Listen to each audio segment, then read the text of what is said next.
Yay. Wonderful. We have beans. We are here. Oh, the map jumped to it right away. Fabulous. Well, hello everyone. Welcome back to more Gems of the Empire, Dungeons, and or Dragons. I am Slappy Meats. This is my place. This is my channel. Have a seat. Lie down if you wish. Make yourself comfortable. Get cozy. And prepare to be talked at a lot. That's what I say to all my dates. I am Slappy Meats, as I said, but I am also the Dhampir Rogue, Sail Dove, very sweet and benevolent member of our forward party. I am joined, of course, by Loloman. Hi everyone, it's Lolo, your favorite outer deity of sex and lasciviousness. I am playing one who leads the cleric druid Mushroom Folk. Oh, I didn't realize we were in the presence of... Should I still call you royalty? Well, oh god, shit, actually, this may be a bit more true than we realize in this story. Well, anyway, we are also joined, continuing on, we have Selnica with us. Hello, I'm Selnica. I'm playing Philomene, the farm girl half-elf turned paladin who also ended up becoming a faith champion. She's a little bit on the chaotic side as a result. Touched, the expression might be. Yes, touched. We are joined as well by Moonlight Kitsune. Greetings all. I play Yozora, the warlock of the party. Quite the scholarly, gentle them. We have with us as well our precious Bonnie boy, Bonnie. And I am forever your Tabaxi Ranger, Drake Warden as well. Ah, you good kitty. And speaking of good kitty, we have our just wonderful good boy, cat with wings, Cat Bat. Not Bat Cat. We have that too. We have Iron Mog, our DM, the head motherfucking Moogle in charge. Hail, travelers. Welcome back. It's good to see you all. I hope you're ready for some more fun, exciting adventures. And cards materializing. When last we saw our heroes, they went out into the world, learned a little bit more about it. For instance, we had Yozora, one who leans, and Philomene, who traveled just about 10 minutes-ish or so north of the village. Pretty short walk, all things considered. But they traveled north of the village to what used to be at one time, long ago, an ancient druid circle. And while there, they discovered something. They got to speak with something that identified themselves as the Great Mound, part of the cycle of life and death, and the great cycle, as it were. The counterpoint to the Tree of Life, which breathes life and expels just everything back out into creation, that is nurtured by the life stream. This is its opposite end. This is the one that takes in all the death, the decay, the entropy, and kind of turns it into something useful. The Great Mound, who spoke with our heroes for a little bit and has instilled upon one who leans this urgent need to restart this old druid circle that has been lost and forgotten to time. That has been now entrusted. One who leans even has their first disciple, the groundskeeper and shrine watcher, caretaker in town. Meanwhile, Dove and Wither went walkabout out of town and headed towards the ruins where they first came in. Found the rest of the delegation had finally arrived, coming through with all of their goods, equipment, etc., and seemed none the worse for wear. They hadn't run into any more problems. Nothing else had attacked them, accosted them, or molested them in any manner. And they're able to... Had a good race at that, though. There was a Yeah. very good race that happened. That's true. He was very lively. It was a good time. But with the delegation in hand, they returned to town after sunset had come and gone and night had actually fully fallen and come upon them. They had a little bit of a chat, a little bit of a powwow, you might say, with the elder in town, with Elder Tor. And then Elder Tor kind of brought up that it's impolite to discuss business, especially such important and serious business as what they're about, after night, and to wait for basically the next business day to come.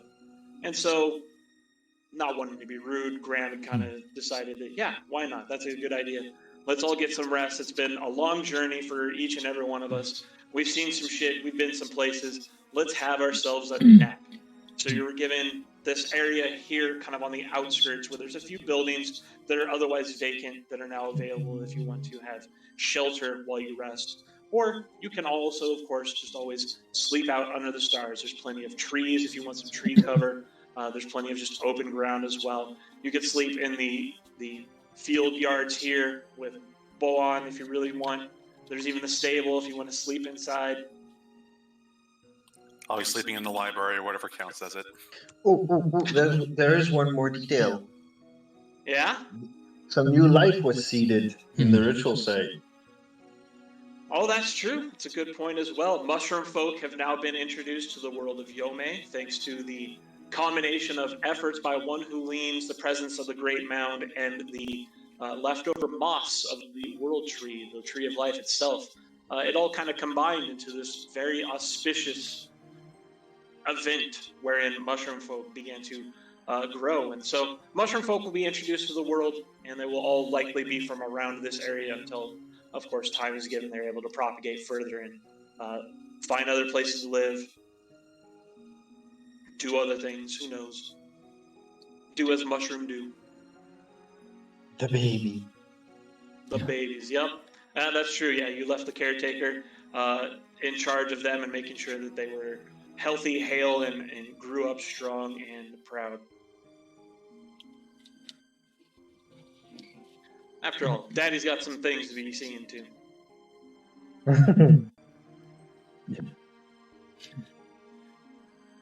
Just let Daddy walk for a pack of smoke. He won't come back. He's gonna go get the milk. He'll be back, I swear.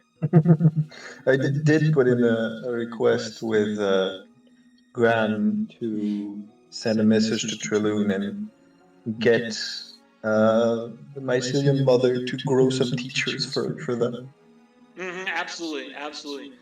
So that's part actually of the admin stuff that I kind of mentioned real quick before we started up. Okay, perfect. Before we get to any actual like RP playing, moving the plot further along, like I said, we've got some admin stuff we're going to take care of. We're going to start setting up the base that you're going to build, who's going to be working where, what kind of efforts are going to be reached out, because there's the things that you all will be doing.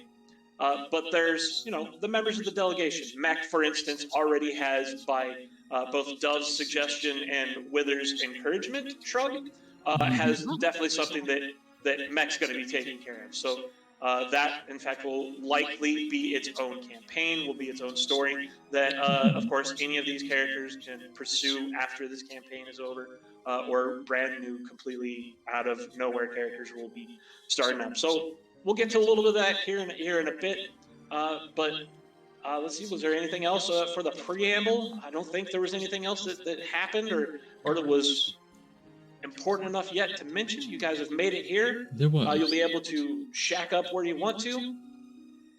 Unfortunately, the noodle shop was closed when we got back. But That's true. The noodle shop was closed. There was something, but it will come up. That's true. We'll be getting to that tonight for sure, unless somehow this admin stuff takes the rest of the session. But I don't anticipate that to even be possible. But you might surprise me. We'll see what happens.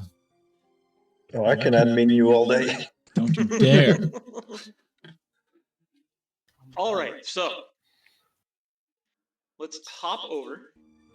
Let's put on some different music. Let's put on Tutorial music. The FFT tutorial music's perfect for this. Yeah, you want to just roll with it? All right, we'll roll with it.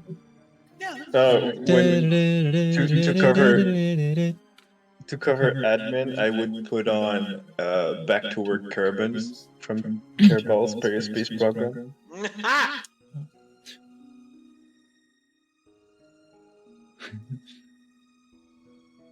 Oh, fucking Sims shopping music.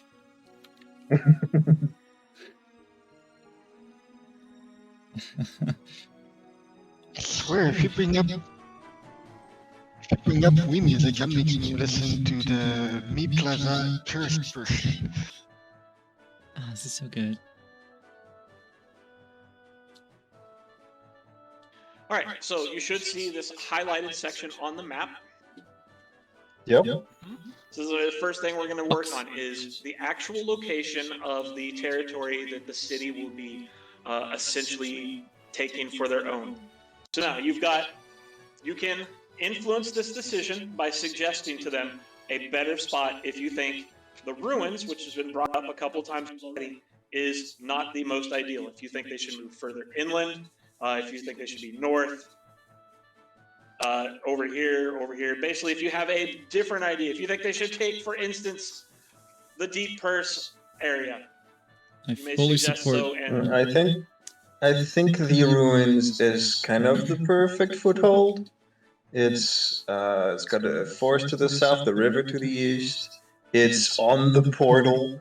That's the biggest. Yes, it is crucial portal. that we have control over the portal.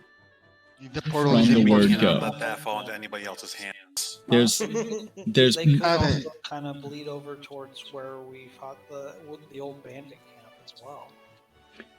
yeah, it's close enough that it can be annexed easily.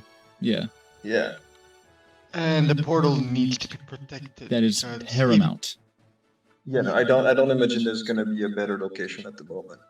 Like, And even if there were, I wouldn't suggest it. Even if there were Yeah. a better location, like geographically or whatever, the portal's here, and Maybe that's start there, the most and We important. gotta keep that portal safe. Yeah. the only way that a better place would be better is if we could move the portal. Is if we could take it, yeah. So You'll, like, lift it up, carry it with Yep. you somewhere. but you do Yeah, have something like At the very most, we could start there and maybe have kind of an overflow over into that old camp as well. what's nice about this spot in particular is that we have ocean access. We have access to a port once once Yeah, everything is and- built. And it's entirely unclaimed. There's nobody there except for the bandits we killed. So Yeah. this is pretty It's much pretty as good as you can make it. Like This in is terms of first claim. This is the tutorial settlement. Yeah. Honestly, even better. the Even better only- is that. Go on. Yeah, go ahead. Sorry. The only thing I can see as a bad sign is that they know that was where their bandits were when they were killed. So it could later on down the line be a main target for Oh, don't worry. Crimson Lord. Even then, I'm not quite sure because the camp that we ended up raiding was a little bit off. It's close, but it's not on site. Just to the north of it, but more importantly, well, rather not more. Quite simply, they will know us one way or the other. They'll be coming for us somewhere. Here is the least of our concerns in that regard. We will meet them. We will come to meet them. Yeah. And it's literally like the fastest possible camp we can set. I mean, there's too many advantages to even consider anywhere else. The only real thing to And consider is also, where next. many disadvantages to not being here. Yeah. All right, next question. Done.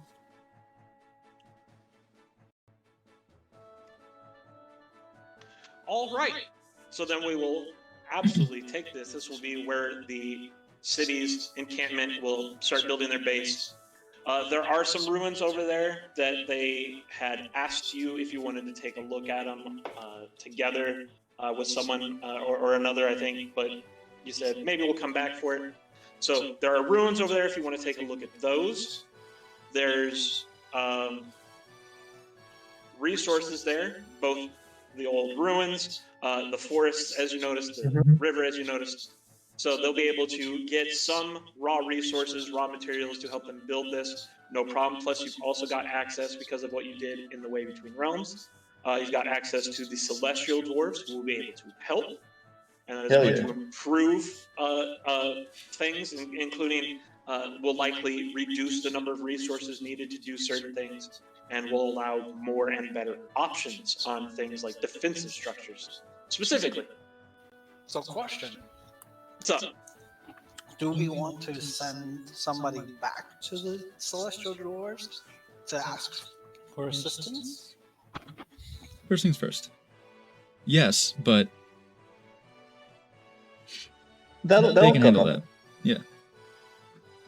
I mean, you do have the ability. You are in contact with them still. Not all the tokens you're seeing on the map is the full delegation. You have, runners, scouts, and bat cats, Interns. like other city watchmen who are there as like defensive units that aren't always present as tokens, just because they're not always necessarily needed, and to just reduce bloat a little bit.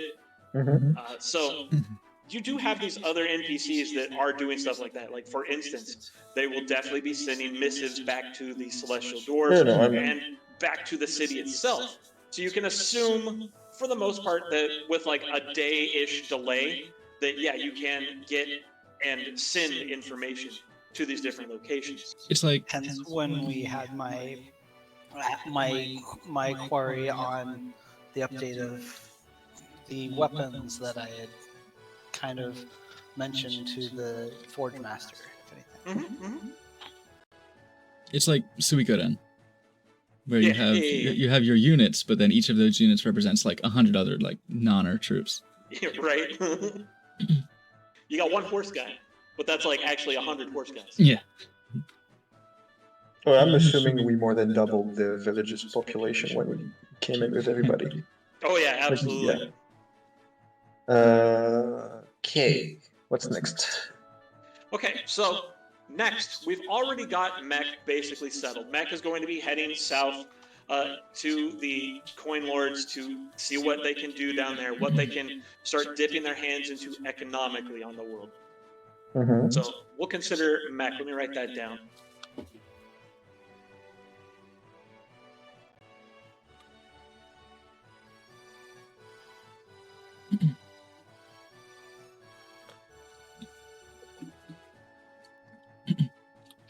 Any bets the campaign ideas that he got in over his head by gambling and someone's going to bail him out? It's always a possibility. We'll see what happens. Someone out mech. Yeah, I'm assuming like this is while we're discussing this in game. It's like the next morning a round table with all the delegates. And like, yeah, you do this, you do that. Oh, we settle here. Yeah, basically, since you guys have been able to get this information, you kind of have an idea already. So there's also the matter of the different countries, especially the ones that border.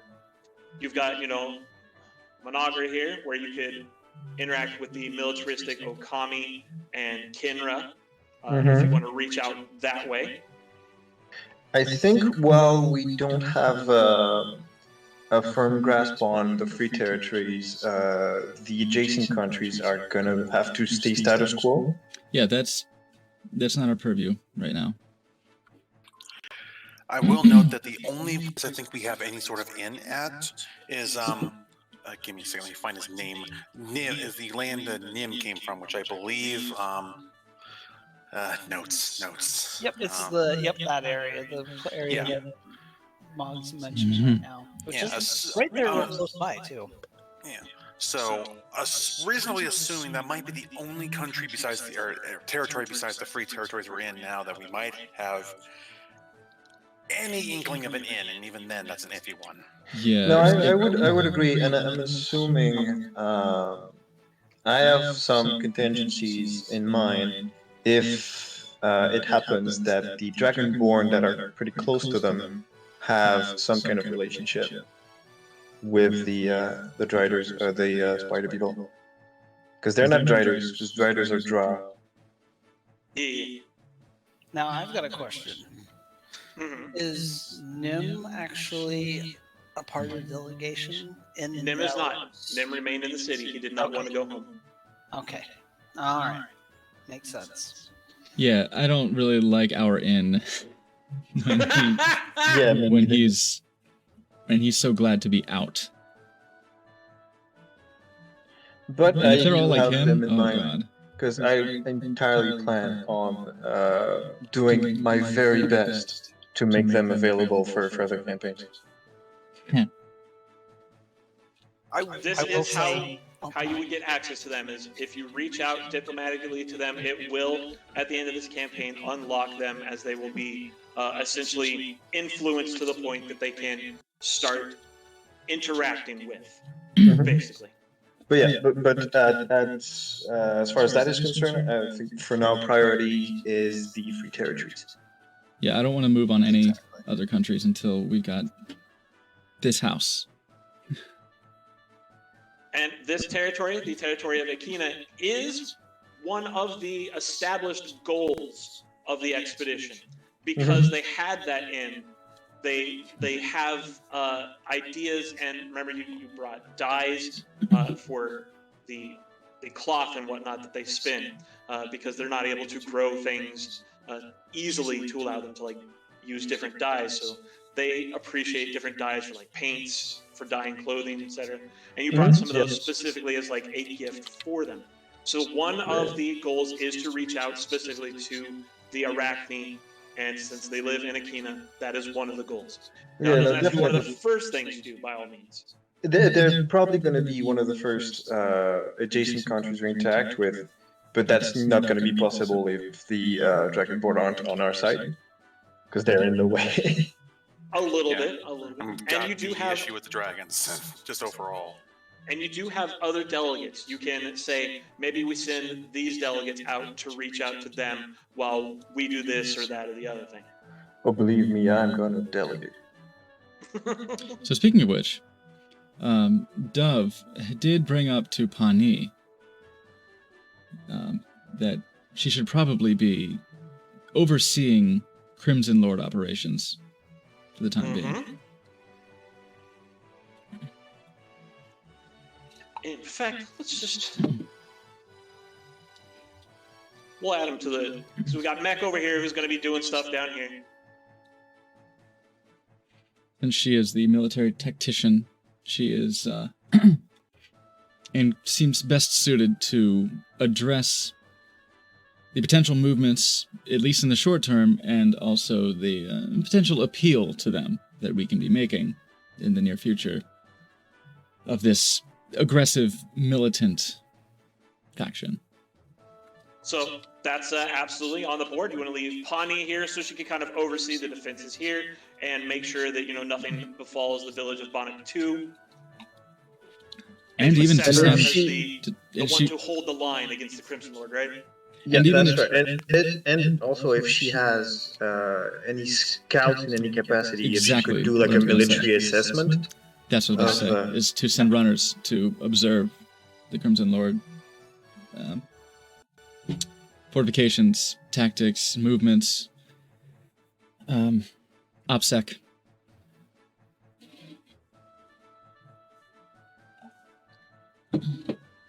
That would definitely be important. Okay. All right, so you've got 5 more delegates that you could suggest go off and see different areas. I or would. can remain up to you. No. Tell me what you think, guys. But I think it would be a good idea to have Gale in a supervisory role of the settlement, because not only is she capable, but she also has a need for a place for her people, and Yeah. that's labor. That's working bodies. It is. And it's appealing to her to be able to have stability. Yes. Now, I've got a question here as well. Mhm. Do we want to do anything with the lizard folk at all in that, I'm a little- southeast region? Oh, we'll Or come to that. do we want to handle that ourselves? I don't think we have the firepower to deal with that right now.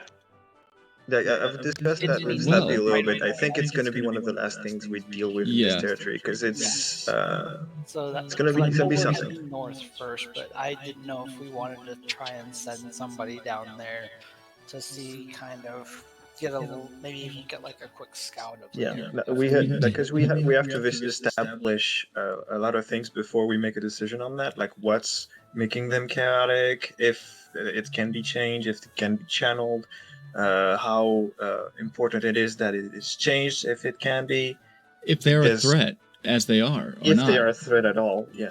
Yep. The more And from- we, no, go ahead. Let's say, from what we were told, as long as we don't bother them or get too close to their territory, they won't bother us. Kind of what it seems Mind like. you, So that is from the village's perspective, so maybe I'm wrong. Yeah, But no, as no, we- it speaks to that point exactly.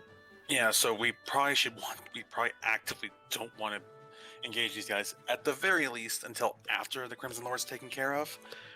We don't need to be stuck between what was Yeah. it, a hammer and an anvil. hey, I would definitely Exactly. vote for like If- pushing away the fucking around and as well as the finding out. Exactly. Yeah. Yeah. It sounds like it That's might be the something priority. that we might be doing as a part of our campaign, possibly. Also, we might already be about to piss off the dragon worshippers to the north, so we might want to try to avoid a three-pronged attack. Or Yeah, retaliation. yeah, we will deal with that one from a bigger position of strength. the pirates. Exactly. Dove has a bit of an interest in interacting with them. If they are a decadent group, if they are a group who just raids for pleasure, for the fun, for the thrills, Dove's got a bit of an in with that. But in his experience with Athos, he knows quite a thing or two about pleasure as well. So I would be inclined to send Athos to touch base with the pirates. Yes, and I would love to assess their fleet and cargo capacity. Which pirates? Remember, the ones in The the southern- north are the The good cannibals. ones. The southern ones are the more, Johnny Depp fun ones. Yes, Yeah, the pleasure it's ones, it's not the southern- cannibals. Southern ones. I mean, I want- guess I want. guess I That's could fair, say but- that Athos knows a bit about man-eating as well, and so does Dove, Oh. but Yeah, the not that. cannibals. I don't have super high hopes. Not really committed to them so yeah, far. no. We'll probably have to remove them as well, but But I would like to take their ships. Yeah, that could I be a like that. conquest if After we must. After we're done heading north, maybe. What I'm But looking yeah, for is 3 factions in our pocket before we really do anything. Yeah, that was the number I was going for as well. Yeah. so we have the Block of Return, the Johnny Depp pirates. Yes. So that's a possibility. We've got the Cut Purse Lake. I need to write that down. The coin lords, yeah. Yeah, Coin Lords. Mm, And nope, that's not what I want to do. Behave. Then we have a possible inn with the Nixus people, and we have the dragon worshippers to the north. We don't want to touch with the lizard folk. We're not messing with that. Yeah, that's about all I can think of off the top of my head. We have direct access to, unless someone wants to Yeah. correct me. Now, what I'm thinking is if we can catch a brig and like strike a deal with the coin lords, it's gonna make getting the pirates on our side a lot easier because we can offer them lucrative opportunities. I am severely tempted. Yep. If anything, we could possibly have the southern pirates take on the northern pirates for us. As a possibility. Oh yes, no, that's not even in question. Yeah, That's a hard sell. we're gonna And we have mobilize to work on that. if we're They going to probably- take them out. If we have any hope of that, we'd have to reference my analogy earlier of the anvil and the hammer. We'd have to be a 2-pronged attack. They attack from the south, we attack from the north.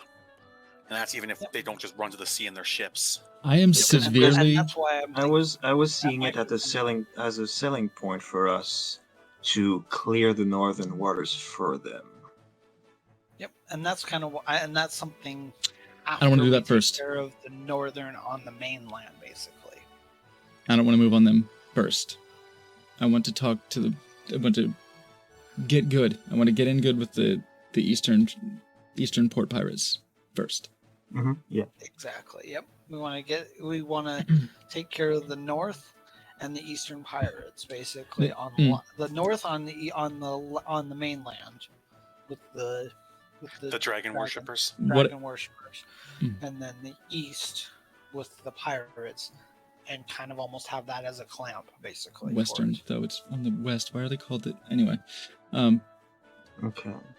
I don't want to touch the northern pirates. I don't want to. Not do yet. anything with them. Not yet. However, Yeah, the northern pirates and the lizard folk are basically out. I am severely tempted to send Graham to them. Oh yeah. I really Just, want to send Graham to him. My note on him is that he's just trying to do this to elevate himself in the Senate. More or less. Yeah. I want to send him because he looks like a symbol of authority. So wherever that would be valuable would be useful to mobilize him. If he fails, this would be a great place for that to happen. Because I trust Cestia far more than I trust Graham. Indeed. I had a job in mind for Zalna. I would have her. The pot stirrer in me wants her to go introduce technology to the lizard folks. Yeah, no, I would have her kind of get all the villages, villages in proximity, all the unaffiliated villages all around. I would have her propose to them encouragingly the trade agreement, and I would put 2 people on that then. Yeah. I would give that to Cestia and Zalna. Like I'm thinking she would head that particular delegation. Well, I think Cestia would be ideal for that. Cestia? Yeah. It could be too, yeah. What do you guys think? For my notes here, improved in guns, she might find something out there, and interested in way stations for Cestia, so who knows what she can find out there. Then Cestia, maybe, yeah. Cestia is great at the interpersonal relationship. Zalna would be definitely able to pitch the benefits of, hey, here's the tech we can bring to your table. Here's how we can make your work easier. Okay, then maybe both of them. That's what I think. So Cestia I would can. that too, honestly. Good. So Cestia can deal with the interpersonal, and Zalna can have a look at the infrastructure she can put in place. So that's just like the surrounding. Yeah, all the surrounding areas, anything not affiliated that we can get to our side.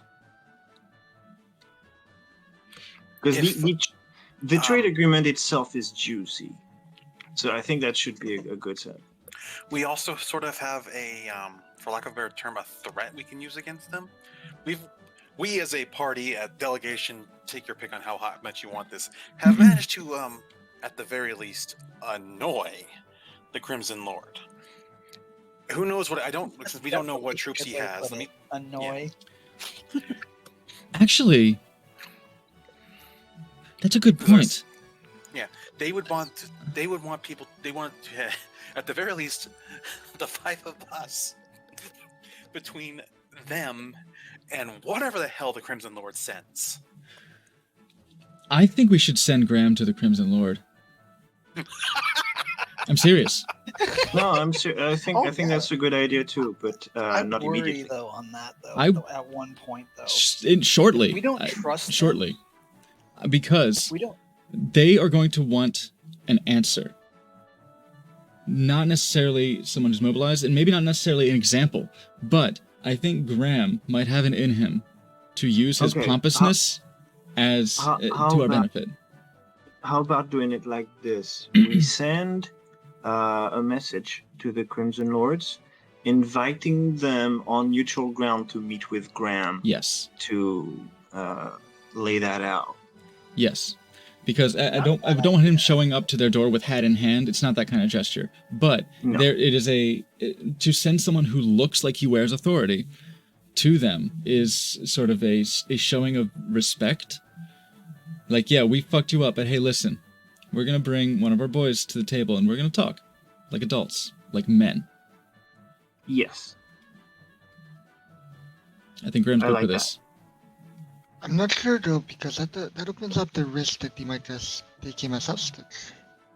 That my what? I think the implication for that is that Or worse, somebody's nearby to get him out of the way if the Crimson Lord tries to take him as a hostage. Oh, we have So people. if they take him as a hostage, we win. Yeah, because they've just invited us to slaughter them. Yeah. And we will. That's true. Okay. That's an act of war that immediately we respond to.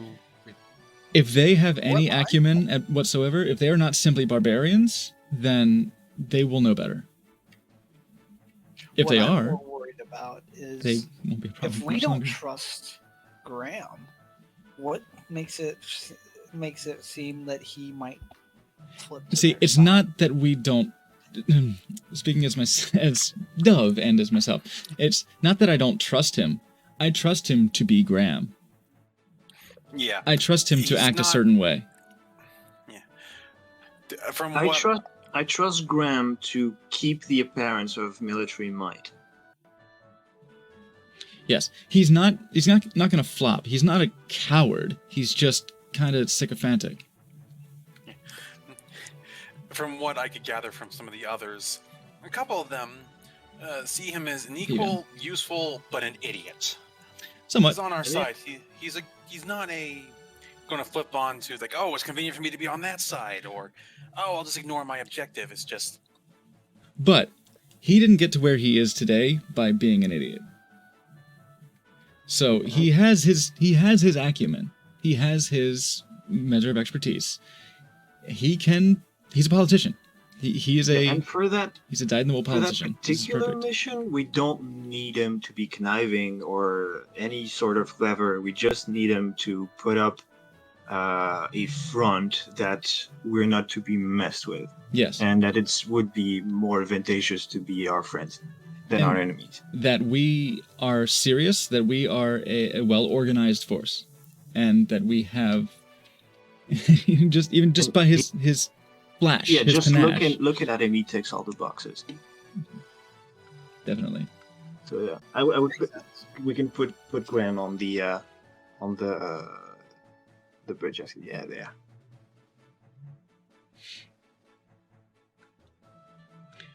With enough of his and Batcat's entourage to show that he's got men Mhm. behind him. I hope they take him hostage, because if they take him hostage, it's not an exploratory mission anymore. It's an incursion. It's an invasion. Exactly, because this is a I wish a motherfucker would move. Yeah. Now, I'm curious as to who this is specifically. He's a runner. Okay, so this represents your ability to send out lower-ranking, kind of more minor diplomats to send messages and to establish first formal contacts with other groups. Okay. You have 4 of them. Do we want to send one to the Arachni? Maybe. we as probably a should, since that contact? was one of our big goals, was to go talk to them, try and get them to the table as quick as possible. We will put it on a. We'll certainly put it on the docket. Getting them there, we would. We're kind of stymied until we've dealt with either the Crimson Lords or the Dragonkin. Could Yeah. we escort one of them to that Not- spot as we're headed that way? Presently, it's not an on the way because we've got mountains here that they can't There just is easily this pass. pass here Oh, there's a pass. that gets them into southern Akina. Well then, okay. Since As we're headed, far as we know, that is way. the pass under Dragonborn control? As far as anybody knows, it is still open because economic trade and travel should still be able to proceed. So you don't know of any roadblocks or any blockades or anything. So Okay, then Yes. I'm keen to see I more. vote we take 2 delegates with us on the mission north and part ways with them as we send them there. okay, I mean you don't have to take them with you. There are enough soldiers and watchmen that you can just Yeah, but you I know, want the go this way. company. By all I'm- means, I'm by the all only- means, fair. I'm the only diplomat in the party. I want somebody to talk to about business. Fair enough. You always got But yes, me. as you head north, you can go ahead, have them split off, and head. You want them Yeah. both going to Akita? Yes, I like having 2 delegates because I don't think that's my minimum, because I don't like having one voice representing us at all times. Okay. Then And if possible, I want 2 delegates that don't get along. Okay. because that makes for good TV. Now I've got an interesting question. Do we take one delegate? Do we add the extra delegates to Mech and I was kind of thinking that. That might help. Cross my mind. Alternatively, if we don't anticipate ever seeing them again, we could send them each to the lizard folks and the cannibals. Actually, question on that. Given everything, I'm trying to. I don't remember everything about the map. Was down here past the mountains, like right at this fork here, the lizard folk territory as well? Yes. As far as I'm aware, lizard folk are all over here. Okay, never mind. Idea scrambled. Yeah. Basically, I if you would follow love- like the path there, the mountains to like essentially the coast. That's kind of the little triangle down here. 'Cause I would love to get in touch with the Akina, but it's off the table until Crimson Lords are handled. Yeah, I was gonna see if I can get somebody over to the Okami. Was it? I mean, Let them if know we that we're here. could. We're peaceful. We're not out to murder everybody. We Conceivably, don't need an army breathing down our neck. we could. They could go through this pass. They Just could send them go down. through this pass, like if they followed Graham and then broke off. Because as far as you know, this pass should still be open as well. The Crimson Lord's not insane enough to actually blockade economic travel. So it is possible to send them to Managra if you wish. My logic on this is, again, this is what the closest big military that from what my notes have here. Mm-hmm. And for as far as for a given value of it, we're here peacefully. We're not, going to go pillaging across the land, trying to murder everybody. I hope. Okay.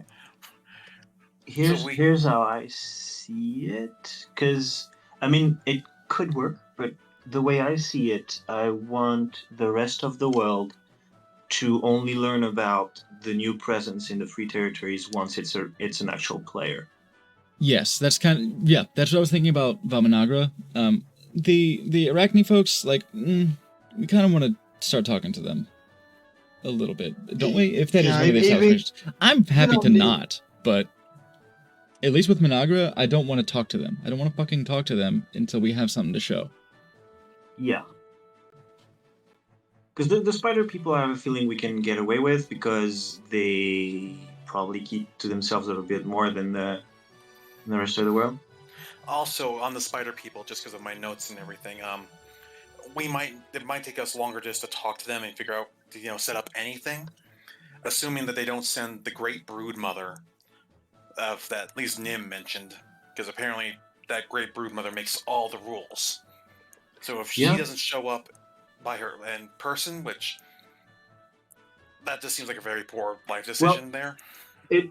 At least we will get our presents to her ears, and we will bring a bunch of gifts of colorful dyes and fabrics, just to make a good impression. We bring hors d'oeuvres. I'm just thinking that it's going to take us a while just to hammer out stuff with her. Again, assuming that she doesn't bring herself to the Of plate course. and there's not a whole council of them, the table.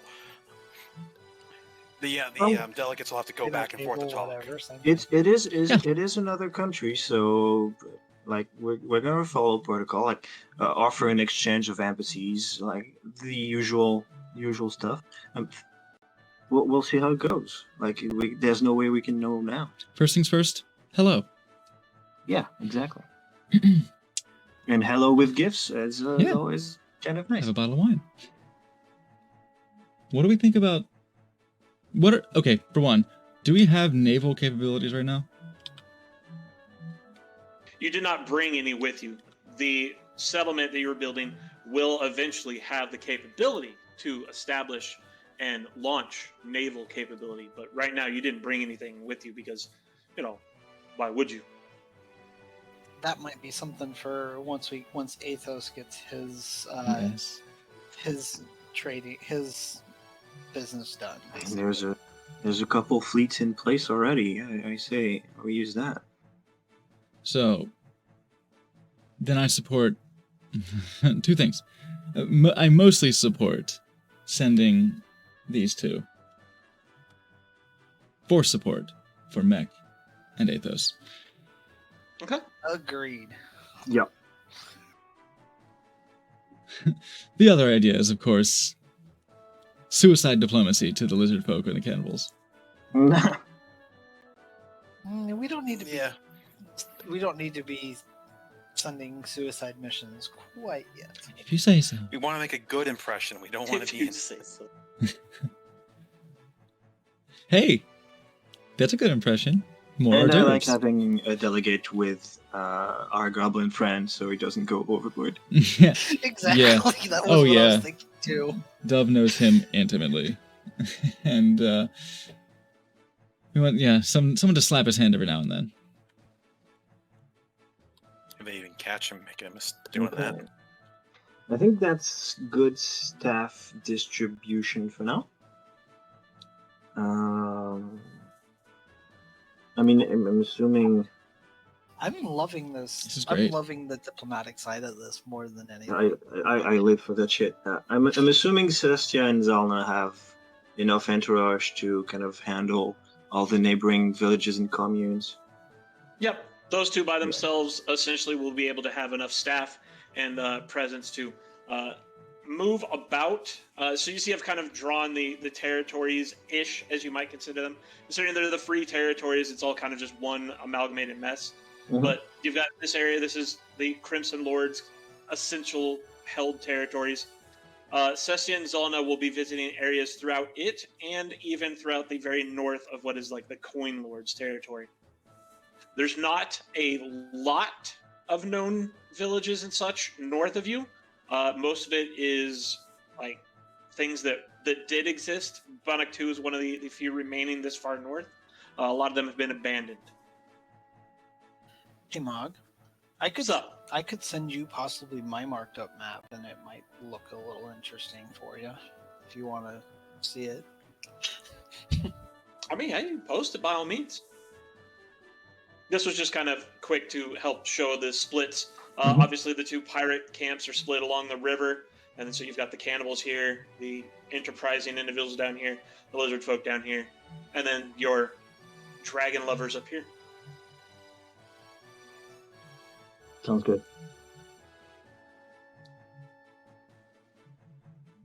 Yep. All right, so that's It feels done. splitting everyone. Yeah. So we established the camp. Like we have the location. We established what everybody's doing. What's next on the docket?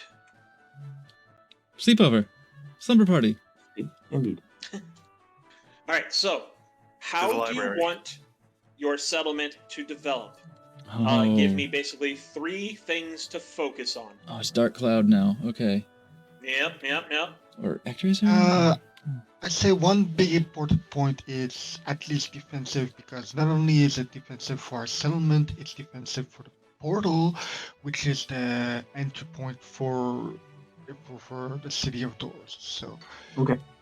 very I at believe- the very least defensive from anything trying to attack it. Yeah, I believe for Fortification. now, the ruins and the camp direct should be the only fortified position, but we should have enough of a garrison to be able to enforce the trade agreement and security along trade routes. And it shouldn't be too hard because for now it's only neighboring villages. Yeah, we don't need much of a mobile force to be able to do that so far.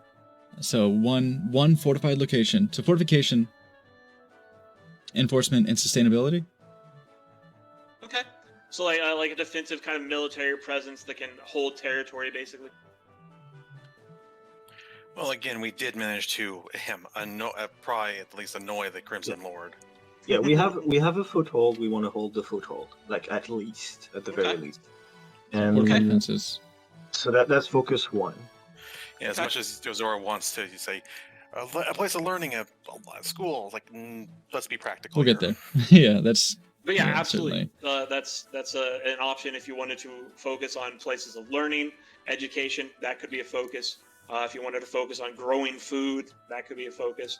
If you want to focus on manufacturing, that could be a focus, or basically anything else. But yeah, at this point, like really, the sky's the limit as far as what a focus of a settlement could be. So I by all think. means, Well, yeah, I two more. believe the second focus of the settlement should be mercantile. Yes, I because given our trade yeah. agreement, we're going to want to. Yes, right. Yeah, so mercantile. So then the third focus, I would think, would be not so much like agriculture and growing our own sustainable crops, but rather industry, as in the processing and redistribution of goods from the stuff we get. Because right now, the biggest influx of our own raw resources is going to be from neighboring village. It's going to be from the trade agreement. Yes.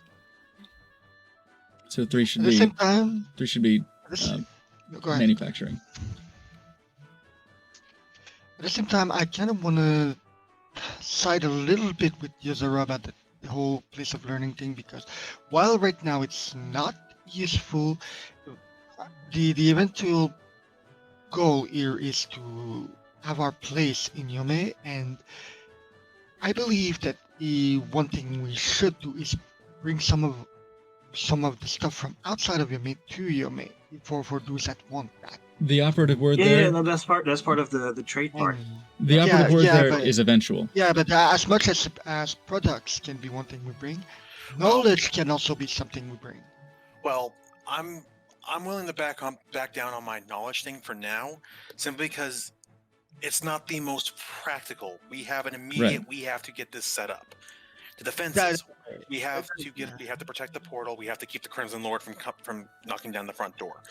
The agriculture, at least defense. what was mentioned, we need to be able to feed ourselves or the settlements, and again, the mercantile, we need to be able to trade. Right. If possible, circumstances not withstanding, next I'd be advocating for a school and the learning facilities so that Oh, we yes. can hopefully help. Yeah, But we I'm have not to be necessarily. practical first. Yeah, I'm not necessarily talking about school and the like, but like the idea here is that yes, we want to be able to defend ourselves from attacks, but we also want to make ourselves attractive. And products good that at that. we import from the city of Dor is not necessarily the only way for us to become attractive. We want the people here to want us. The products could actually be learning as well. Exactly, that's my point. Yeah, like, we want the people to want us around here, That not is- just not want to attack us. That's in. Yes. Yeah, that's in the realm of mercantile operations. Yeah. And so here's my idea. That didn't sound like it was. Sorry, that'd be my bad then. Yeah, No, you're good. but yeah, what I'm getting from what That's why Sonica we're is saying is talking that this out, we want now like books, just quite simply books. We can trade books. We can trade. Yeah, We can trade informational scrolls. We can trade lots of little tidbits. They can be part of. Hey, here's bring Here's a such farming such and technique such. from over here that should help increase your crop output by like 3 Right. times. Yeah. Here's an ingredient for an incredible plant food that we've been able to muster up. Like, here's knowledge. Yes, we can give knowledge, and that's definitely part. When it comes to what we're focusing on for the village, places of learning and education, higher education, enlightenment Yeah, that is Yeah, no, further down the that's road. really down the line. that comes into what I'm thinking for the third focus. I think like we got first security fortification for the camp. Second, trade and mercantile enterprises. And third, I'm thinking infrastructure, spreading infrastructure, building roads, building Yes. services establishments. Yeah, that's basically what I was thinking. Like our third focus is making use of the raw goods that we're bringing in to Yeah. And set providing long term. safe havens almost in a sense on these roads and whatnot. So, which Yeah. kind of goes for the our first thing, the establishing the foothold and basically Because kind of Because Letting our security presence is important solidify. because security, like we can't lose the foothold. But trade and infrastructure brings people. And then we grow that much more quickly. Yes. We want to harden our position in that and let our hardening grow. And Basically, to quote The Prince by Machiavelli, you don't want just to be feared, you want to be loved. Oh yeah. Oh yeah, We are erecting a nation. exactly. This is. But Tish. Wait. Just as long as they don't get impaled at the same time. There you go. So I Okay. don't know how my soundboard hooked up to Discord, or are we doing that too? Fortification. Isn't that directly through Discord? It is. It is, yes. So fortification, mercantilism, infrastructure. There you go. Good. Sounds good. Everybody That good on sounds that? good on my end. I agree. All right, stamp that paper.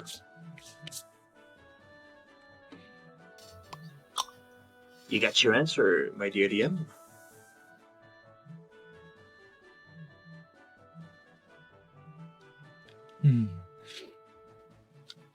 Yep, writing it all down, making sure I got this all in the note. Spreading those roads like veins, Mm-hmm. pumping life into this nation, this burgeoning nation.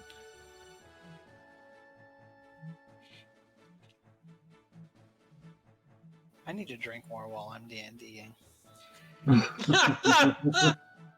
I'd be drinking too if I wasn't in the wrong mental place for it, but yeah, drinking helps with D&D, surprisingly. Sometimes. I've You kind of noticed it tonight, haven't you? I've For been some a lot people more it does talkative. anyway. And we'll use one who leans as the icon for the party, since he's kind of the lead diplomat on your side. And so Yuga will be heading to this area. That is what we're going to be looking at. This is where we're going to be for this next chapter, essentially. What's going to be going on, what's going to happen, what will unfold from there, the different campaigns and potential adventures that will come out of it. All right. I'll tell you already that Mech down here is going to be a campaign. Athos down here, that is going to be a campaign now. This should be a Okay. lot of fun. Okay. Oh, Oh, yeah. wow. Awesome. I'd love to see decisions. both of those, to be honest. I want to watch those just to see what the heck happens while we're dealing with our own crap. I Definitely mean, want, we're gonna have to definitely watch want those to- because that's extremely relevant. It's to what very we're much doing. ours. Yeah. Yeah, no, these are definitely bonus episodes that I want to view. Right. Definitely going to have to unmute my Discord app and, well, lose some sleep. Especially Athos. Yep, Ugh, feel I wanna free see to Athos's ping me on, antics. on either of those campaigns. I would be happy to watch those. Part of me wanted Oh, to keep that's Athos right. close to the One chest, other but thing. Yeah, just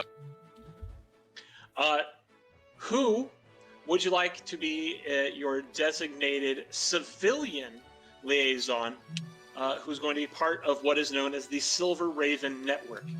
They will be given a handy haversack and 2 of the wondrous figurines Silver Raven. This is specifically to be part of an information network. There will be someone on your side, you're basically from the city side, who will be part of the encampment that will have as well. But this is someone that's going to be in Bannock 2 that will essentially be your civilian liaison, part of this network that will help coordinate and send messages to and from Bannock 2 and the settlement, and then of course anywhere else they need to send messages. by So civilian, Someone from Bannock too? you someone mean from Bannock locals? Oh, someone from Bannock. The- too. the dancer. Okay. Yeah, I Hands was down, gonna it's say the dancer. The dancer. I was thinking from our delegates, but not. But if it's somebody from, I thought it was supposed to be part of the one of Ooh, the members of actually- the party. It's like, wait, what? Actually, instead of the dancer, who was that? Kind of the guy that gave us the map. the poet? the scholar I was thinking him. that has Maybe, his explosive shop. I'm Geth- considering Gethos? him as well. I don't know. You mean No, not there. the elder of the village? No. The Cartographer. yeah. I Yeah. can't remember his name. Was his name One that Gethos? sells Gethos? hit It was, on. yeah, Yes. it was I think. Gethos. I'm hesitating. Either the dancer or him. What do you guys think? Gethos is an he option. seems like he would be more the intelligence gathering and Yes. information trading Well, type. knowledgeable, Actually- but I don't know about his resolve. Actually, I have a bit of an idea here. What if we make both of them sort of like one of them the main, but the other the substitute? That way, even if something happens to one, the other knows exactly how to use all this stuff and to take over. So communications aren't lost during an attack or anything. Okay. Is that an option? Absolutely, yeah. You could inform both of them. Hey, here's this thing. We want you to be able to communicate with us and inform us of the goings-ons and the doings going on here. You could tell them both. You can set up probably in this case you could set up the Haversack and the Silver Ravens within the municipal building so that they both have access to it equally. Yep, that sounds good. I want to her me. in charge. We've I'd been say- doing I'd the say buddy we- system for the most part. Yeah, so you know, it's- if he can be involved like this, then yeah, I want her in charge as well. Yeah, I'd say the main cartographer would. I'd say the cartographer be the main user because mostly he sounds like the one that would do the best job at this on the day-to-day. But in any case of emergency, if the tester can be just as familiar and able to take over Other way and in around, charge, I would say. she sounds I like think no, I think I agree that he should be the one who uses it the most, but I want him following her say so.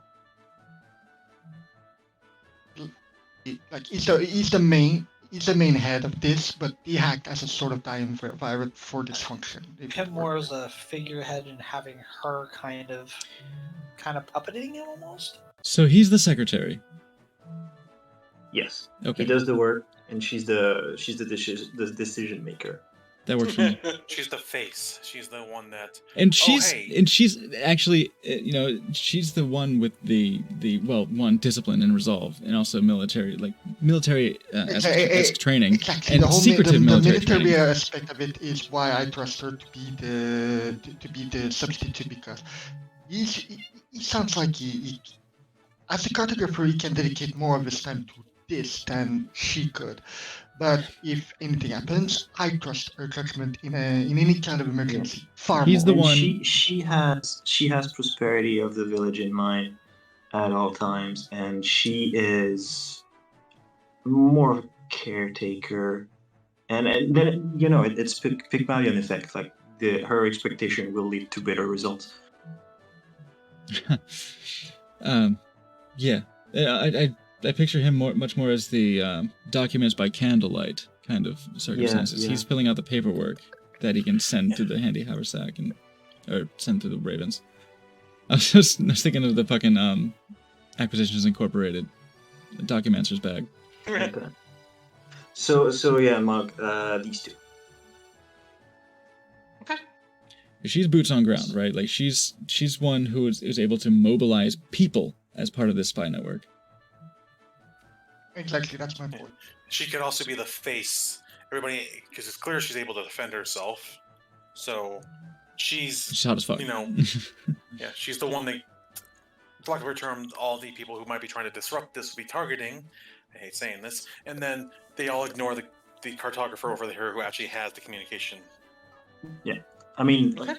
ideally, you wouldn't want a face at all for a kind of secretive intelligence gathering Right. organization. But yeah, I see your point. Similarly, if anyone wants to specifically disrupt the communication and they know to target, they might not expect her to be also able to take over at a moment's notice. Being a dancer as well, being a dancer that's capable of fighting, like she has more than enough ability to be clandestine when she's actually engaging in operations. Yes.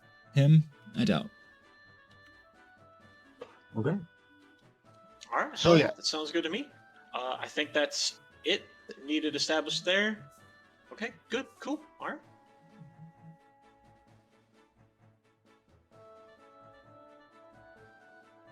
In that case, I like the little buddy system that we've got going here. And accountability, in that buddy. don't- case- One thing I learned from IT, you don't ever want to not have a backup for your single point of failure.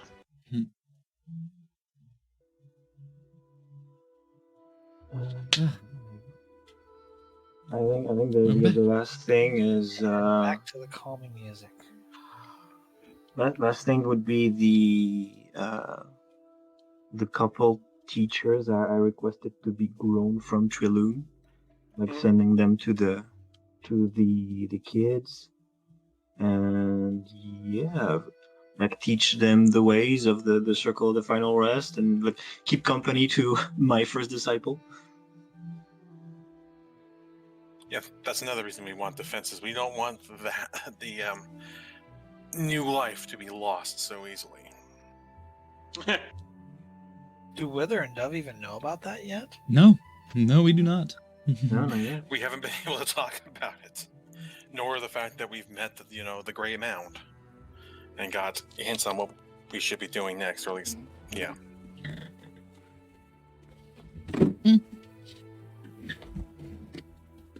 All right, let's catch some Z's.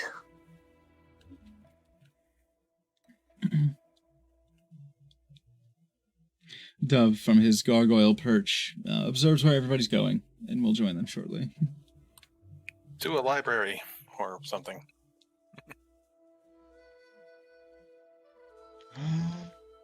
That reminds me. Can we assume that this will become sort of our main camp for from now on? When in this village, I mean. By all means, yeah, absolutely. You will have, anytime you're within Bannocktu, you will have places that you can hang out, stay, sleep, relax, whatever. This is, yes, you can assume this is probably the area you'll be given.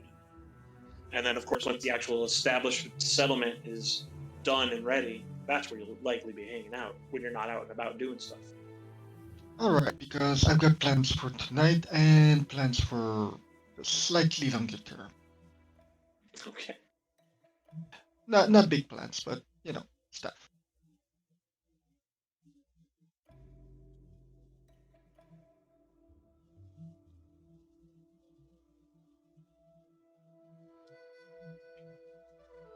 Wither's just gonna keep close to the party and keep an eye on things, be able to put his input in when necessary. Until then, and then after that, he's gonna find his own little tree and take a nap. The delegates have split up and taken these two residences to the south. This one is still open and available. Okay. Batcat is sleeping out under the stars.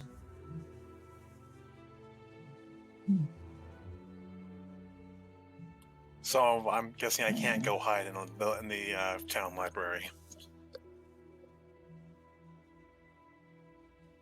I mean, yeah, if you want to go back to the town and just sleep, I guess, in the library, you can. How far away are we from there before I make that yes or no? It's not long. This is just the outskirts. It's, quick walk. The municipal building is the one with the actual library in it. It's less library, more kind of just like an archive record keeping area, but they do have some books, I guess. Okay, in that case, I'll have my thirst for knowledge quenched for now by learning some Druidic. So yeah.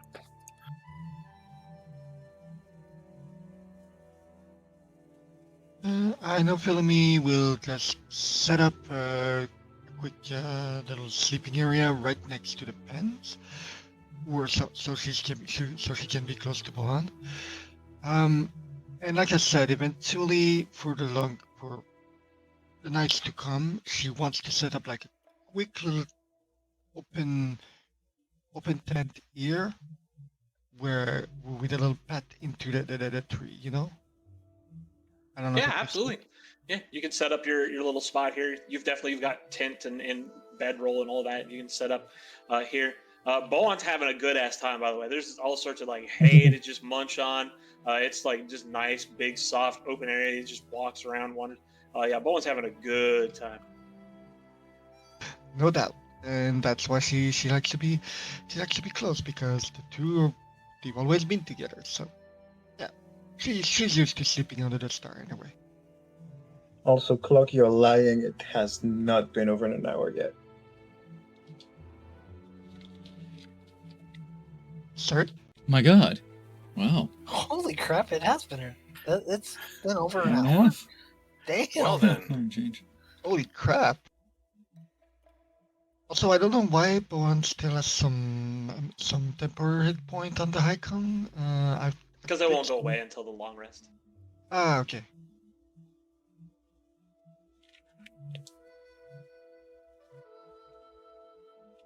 You've also been informed that your prisoners are within the stables, and Shan is currently watching over them.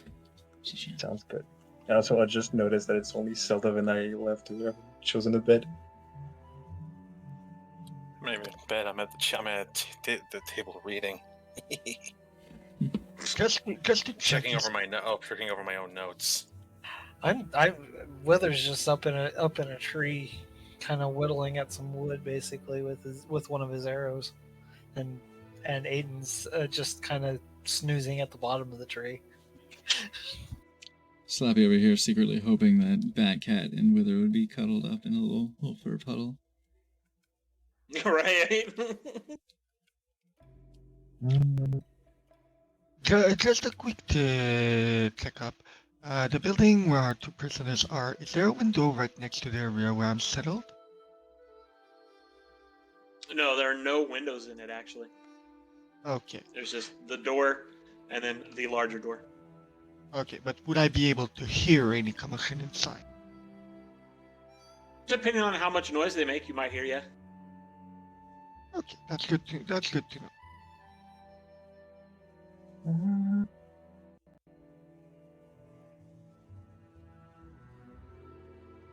Where do I sleep? Because I don't want or need a bed.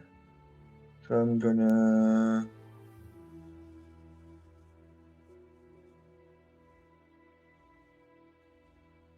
How's the weather?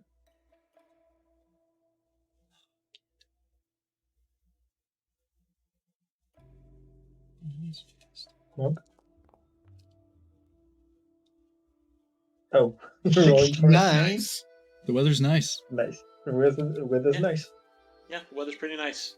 Little moist in the air, but nice. Okay, then I'm gonna sleep right there, outside. Gonna dig some roots and just shut off, standing outside. I love when the percentile dice answer questions so clearly that you don't need to look up a table. Right? I'll come down from my gargoyle perch, take my cigarette, pull a little spit in my tongue, just put it away, walk down the face of the building as I watch Yurzura. Well, no, Yurzura stayed here. Never mind, he didn't go to the library or the municipal building, whatever. Just I I would watch. have if there was more books, but Yeah, if there were actually like more books instead of just here's some records for the last 60 years. Hit all the that minutes. actually might have been able to prove useful, but that would also probably put you guys to sleep. Just watch everybody go to where they're going.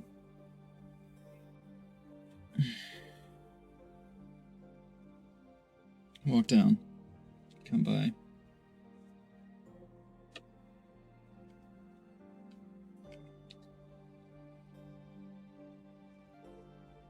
Does Batcat seem to be asleep?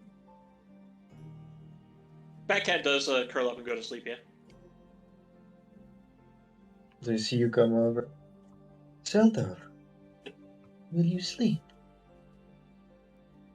I will. Eventually. I watch where Hot Boy's going. He's just heading back to town. Oh. Hate to see him go. This one wasn't the way you did. About that.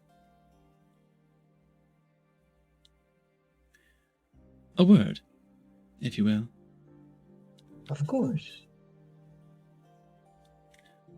I look to the buildings. Yes, where I saw watched everyone distribute themselves to these buildings. Away from prying ears.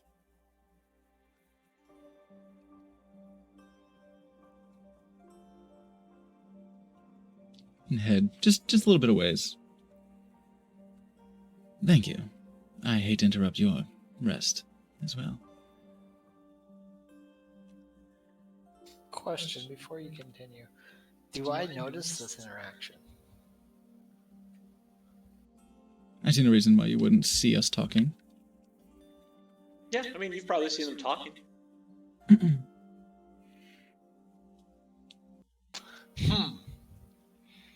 Hang on. But do I see you in the tree? With my 22 passive perception? You likely notice Wither up in the tree. You know where Wither went. Okay. I'll let my curiosity keeps at bay, so no worries. Okay. Owl. If I may call you Owl. It's an acronym, you see. Oh, that is quite clever. Thank you. And besides, you've shown the wisdom of such a feathery creature. It seems appropriate. Though to that point, there was something you said that sticks with me for a moment.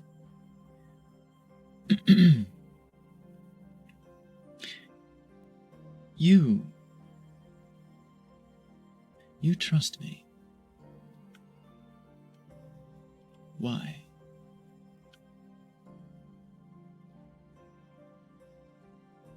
This one is aware of the alignment of our goals. And this one has witnessed you. You have. And that's what troubles me. This cycle of yours. This balance of life and death and rebirth and all this beautiful, natural order of things. The natural order, the natural balance. You seem closely tied, intimately aware of death.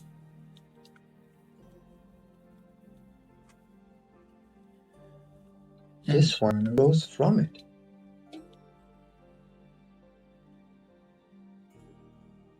You also said you had children? I'm sorry? Just today. New Awkward. life has been brought to this world. This one has sown spores into the moss of the life tree, and the great mound has granted its power to grow them. As any great mound would. Hot. Well, congratulations.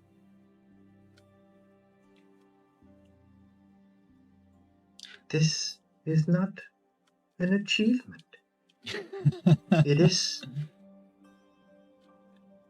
but the proceedings.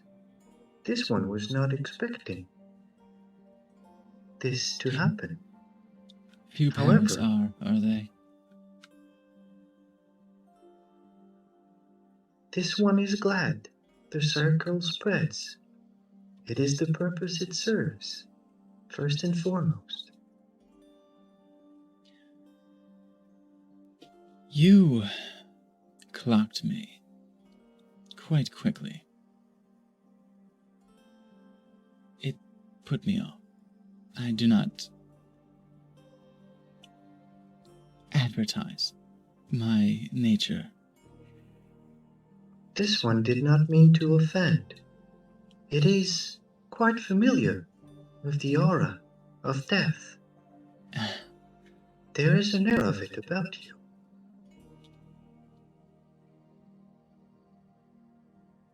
Which is why I'm surprised that you would not be offended by it. This is not natural.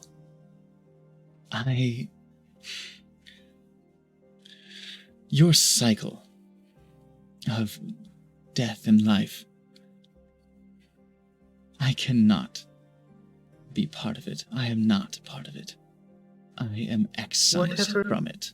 Whatever has impressed that idea upon you? Well, for one, I cannot have children. They made sure of that. 2, this death around me. It is not mine. Well, but it is. I cannot die. I am a lot older than I look. You can't die. It was, well, I can be killed, I suppose. I cannot die naturally, not as part of this cycle. And what happens when I die? Gods only know.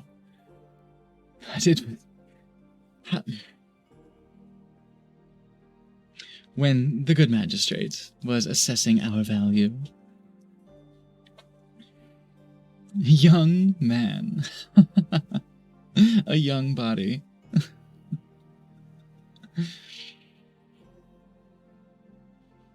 I'm something around 120.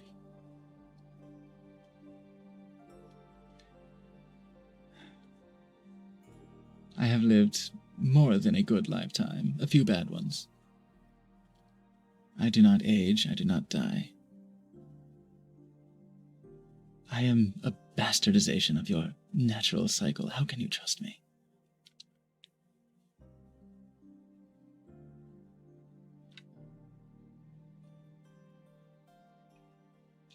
Seldov. And Willings looks very serious.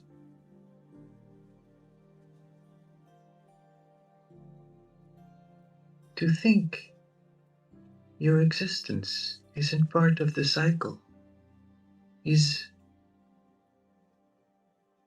a mistake.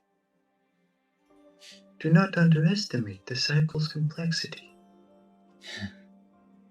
It works in Life mysterious rises ways. from death. Life has been breathed into death. The result is the same.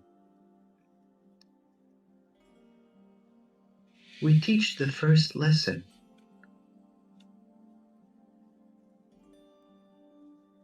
The first lie is that of immortality. All things die. Nothing lasts forever.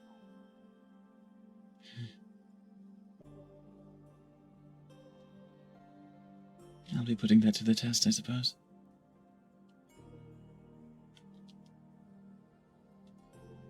Death will greet you with open arms as it does all life.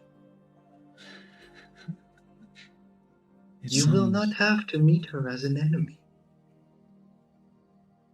She will be a friend that simply lets you pass the threshold.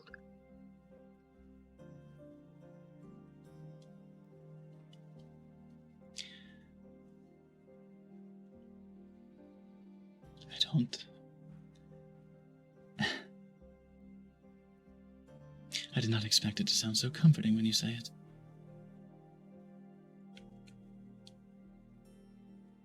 Thank you.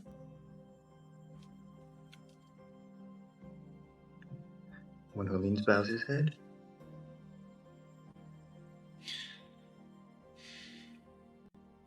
You're unusual. I trust you as well. It does not come easily. This one is glad to hear it. There's something unfettered about you. You have no reason to be duplicitous. You are what you are, as hard as you are, as thoroughly as you are. I can appreciate that. I've seen everyone else, nearly. So few people are just openly themselves. I am no exception. Everyone has something to hide. But you strangely, I don't think you do. Something raw and pure about you. It's almost sickening. No offense. It's rich. I can appreciate that. Which is why I think I can tell you something. This one listens. Pulls out a flask and takes a long pull of it. Offers it. Raises an eyebrow. Do you drink? Raises a hand politely in a polite decline of the offer.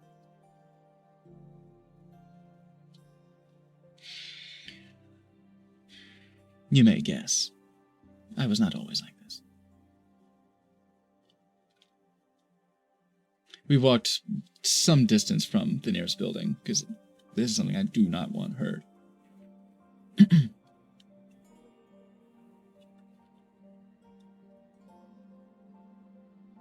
I'll spare you my entire life story, but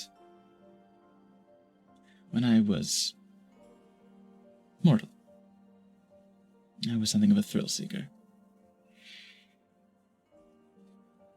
But I found myself caught in one of my engagements. Caught, taken, held prisoner, treated as an experiment.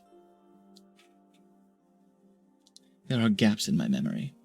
I do not know exactly what was done to me. I can picture faces momentarily. I can hear laughter. I can feel what was done to me.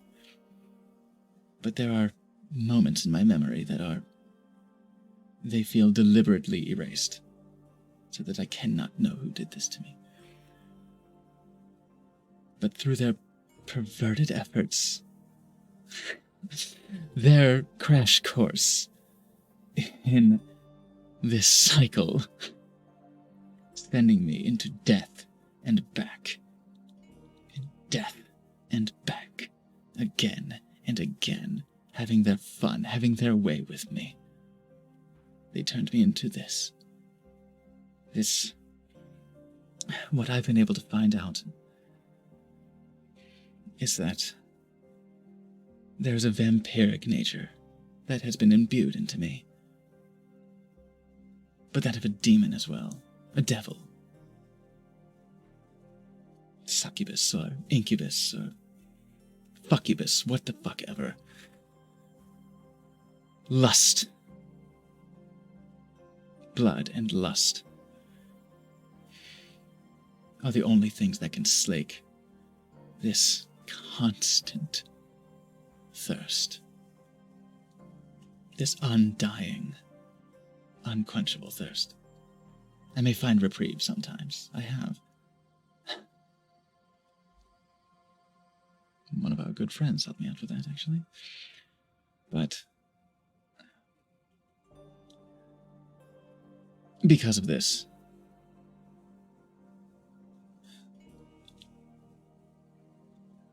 I will not rest until I can give back to whoever did this to me what they gave me tenfold. I don't mind it, necessarily, this immortality, if you'll forgive the ignorant abuse of the term. It's not terrible. I don't mind living forever, for the parlance, as far as the parlance allows. But I resent having this done to me. And the visions, the memories that survive, the pain.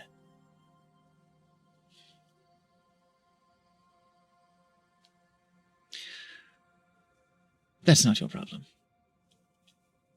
But there's something that is. On our way back, before I go on, I do trust you. And I trust you to say nothing of this, what I've already told you. You have this one's word. This conversation will remain private. Thank you.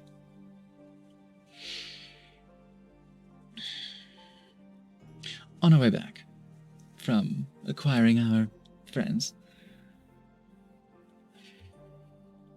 Aethos and I both felt something. No one seemed to perceive what we saw when we first came through the gate. No one else seemed to see that. I prodded gently, without letting them know what we saw, but I prodded for it. Nobody reacted. Just seeing how would you describe it? The consumption of the world by a shadowy figure? Just to put it blankly. It is difficult to interpret, as vague as the memory is. We saw something else. Far to the east. I imagine it to be... Okay. It was like... It was insistent. It was a voice. As if a voice. Not a voice. It was a beckoning. A calling. To those of... my nature. By one of the brood. They have a presence here. I should not be surprised. I am not, if I'm honest. Their insistence, the immature crying out to all of my kind indiscriminately, suggests panic, anxiety.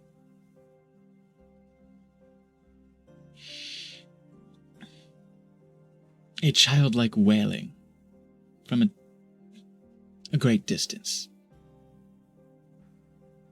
I would surmise them to be in the lands to the east. What were they called again? Where the tieflings and... I don't remember. Other... I'm looking. Yeah, I don't want to bring it up. Either there or the Forbidden City.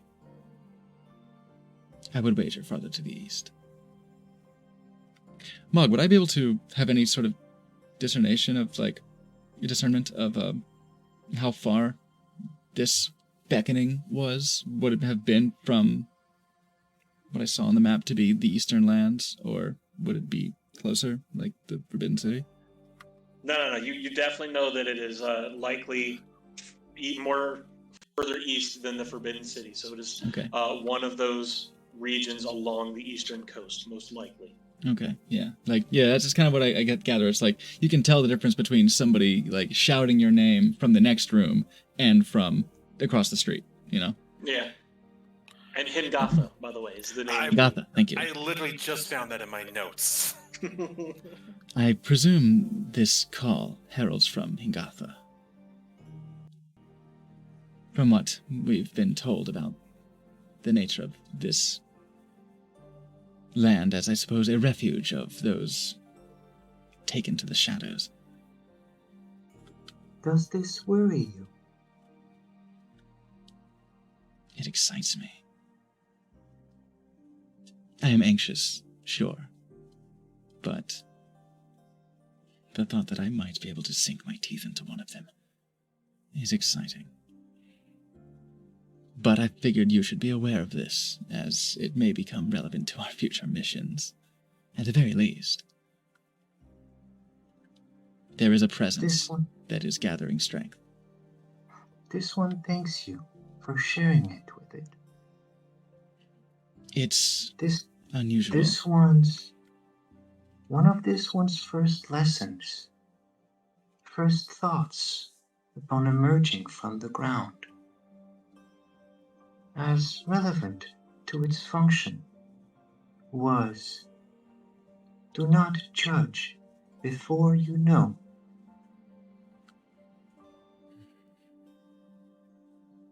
I hope that lesson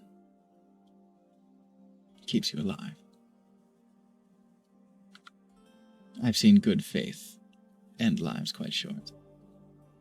Far too many times to count.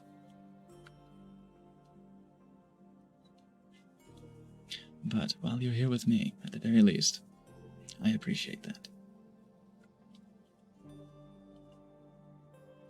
It is strange. I haven't spoken candidly to anyone and left them alive in decades. This one appreciates the exception. Who said there's an exception? Pull out my dagger. I am joking. Tilts its head. Kind of smiles faintly. Smiles faintly. I'm glad you have a sense of humor. Can't be all serious. There's a warmth actually to Dove's smile at that.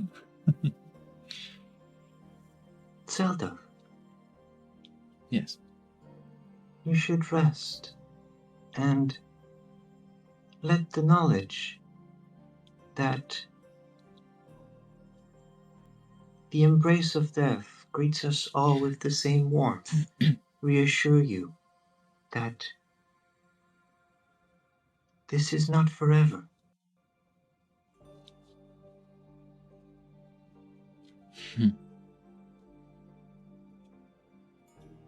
This one will sleep.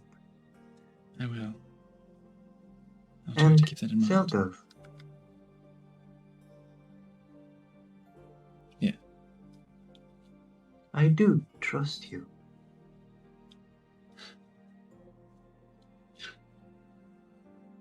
Should this voice call to you again, please let this one know.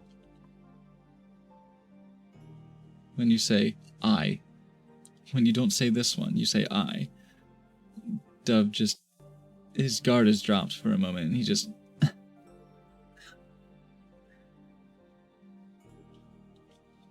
Thank you. I will let you know.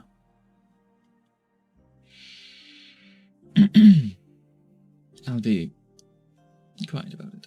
I'll let you know. Bows his head. Rest well. A long journey awaits us tomorrow.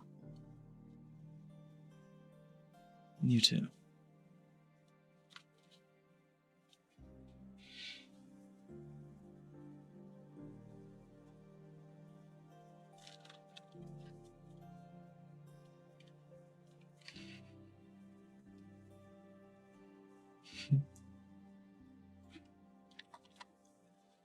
Dove will just down next to Wither. Hey. Hey. Nice spot. And just recline back and go to sleep.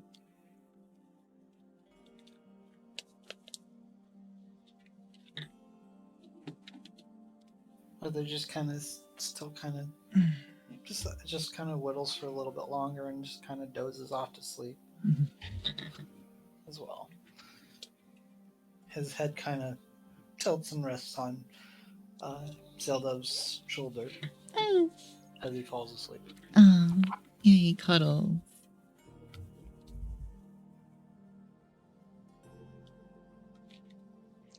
Philomene, are you doing anything other than just kind of setting up your little camp over there? Do you want to get anything done? You're gonna like whittle or sing a song or dance or anything? Not really. She's basically just using a bunch of fabrics to set up her little camp and keeping an open sight to one's Yeah, imagine. one's bed.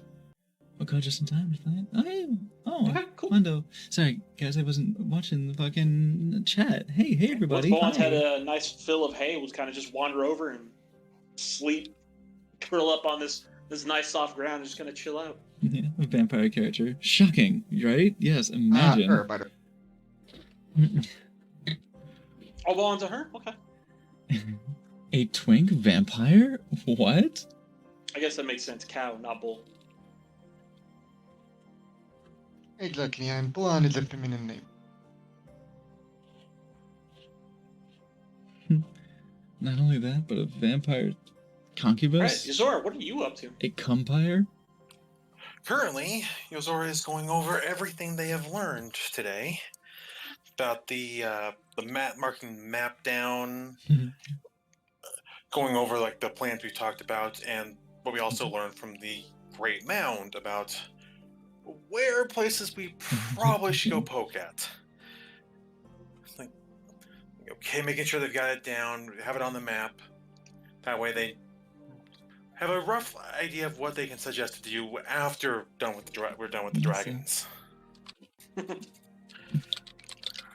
Gotta make sure it's all written down so that it's all known. No, absolutely, absolutely. And basically, once that's all written down and it's probably late enough, it's like Yozora just calm themselves down because it's been a. Well, no, wait. I did have a. Can I actually ask Chibi Susuke what was going on? Finally, did get around to this about the dragons.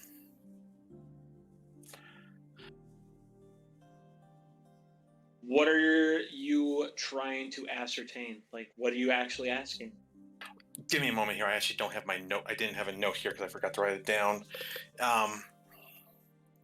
It brought up the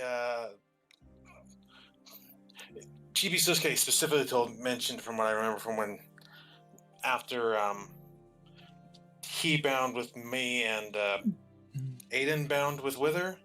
It's like we've got the drums of the Empire are sounding off. The dragons will stand with us, I think is what it said. And also, maybe I should be asking also, what the heck does being dragon marked mean if I can be told that, considering again from our note, from what we've been told, that may not be a good thing. Okay.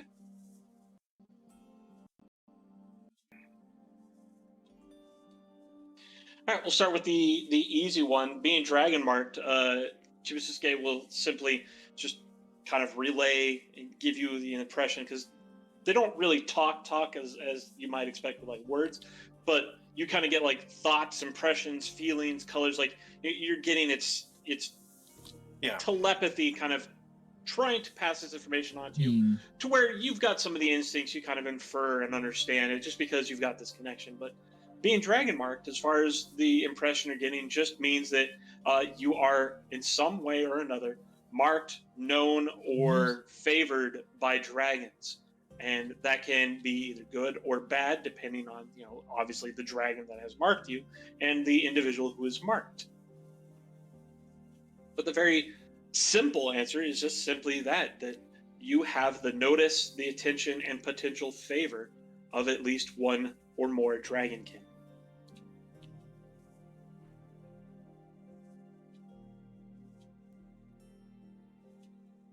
Okay.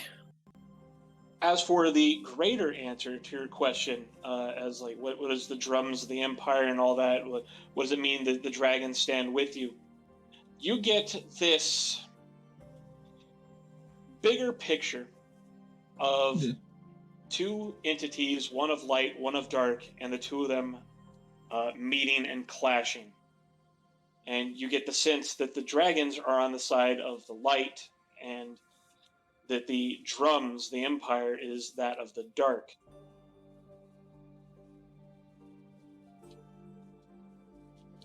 Okay. That's more than I knew a moment ago. That's good.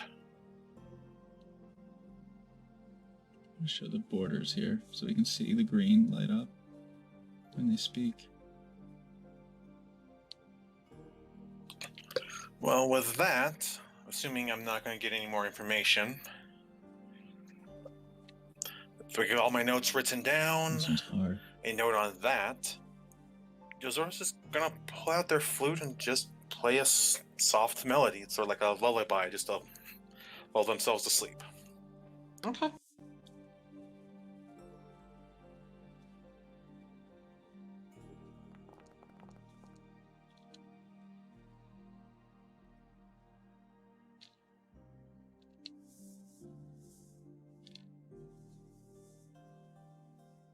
All right. In that case, everyone can go ahead and complete a long rest.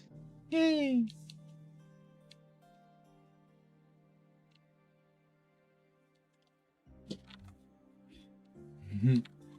Kitty Bonus cuddle sad. bonus. Yeah, kitty cuddle bonus. Bowen a little sad. Gonna lose that temp HP. Oh. Edge. That's Oh, okay. you're gonna get some temp HP. Don't you worry. The fact they still had it meant that I did a good job of protecting them, and that's the important part to me. You make a good point.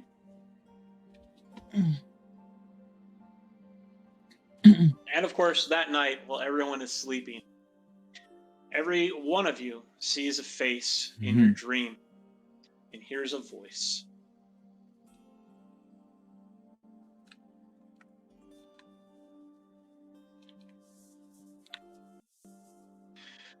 The face you see is this, what looks like just a normal wood elf, though their eyes glow as if starlight instead of what you see in the image.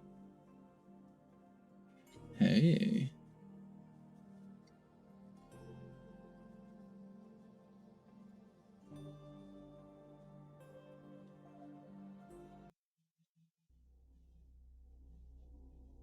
Here we go.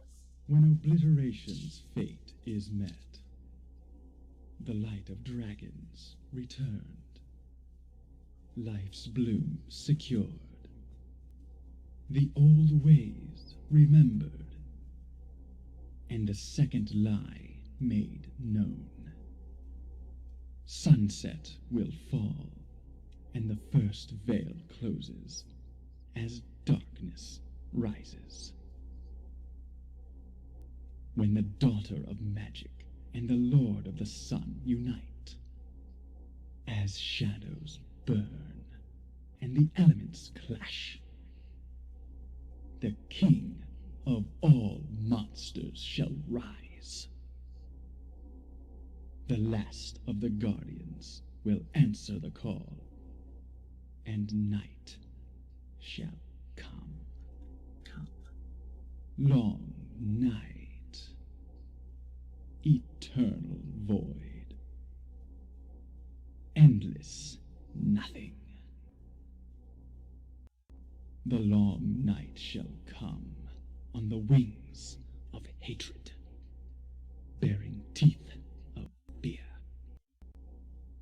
When the Lord of the Loam sits on the throne of life's radiance, the long night shall begin, and the five will remain to hold court over the erstwhile form of creation. Silence, oblivion, permanent. A final victory in the cycle, as even dreams begin to fade from memory's long domain.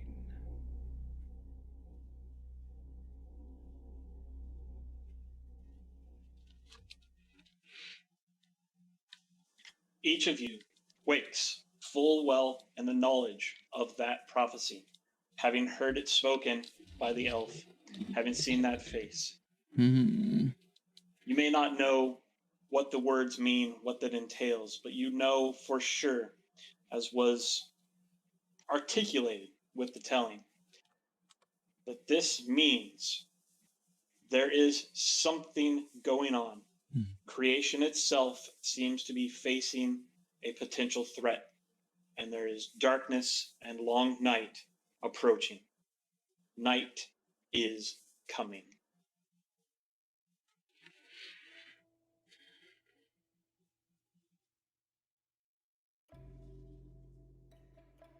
I hope that was audible. The next to day everyone. begins. It is an overcast, kind of gray morning. The sun does peek through, and the world is illuminated.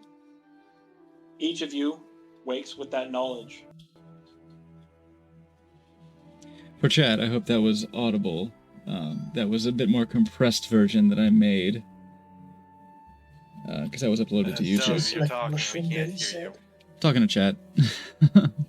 Okay, just want to make sure. I was talking about the audio quality of that, because that was the YouTube version, right? Yeah. It's a bit more compressed than the one that I that I did. Yeah. So these things can be made available if that was not fully audible to the viewership. But yes, a deep dark prophecy was brought to us. It's just like Mushroom Daddy said. Dove thinks the same thing. Like, long night, welcoming death. Wither kind of stirs and shivers awake a little bit from it, and just kind of Yeah, Dove's like, kind of oh, not hello. sure how to take it, honestly. Morning. Good morning. And realizes he's on your shoulder, his head's leaning on your shoulder, and just kind of perks up a little bit. I'm sorry, I didn't mean to. Oh no. If anything. No need, no need to arouse so suddenly on my account. Unless... Sleep well. Well enough. The last of it kind of caught my attention more than it needed to, and kind of woke me up a little bit early, if anything. What do you mean? Bad dreams? Something about darkness coming. It's kind of a little foggy, but it just seems like something really bad's on the way. Darkness. Long night. Really? And he kind of looks at him with a kind of a furrowed brow. You seem to know it a little more than I do. Know my dream more than me. You saw it too?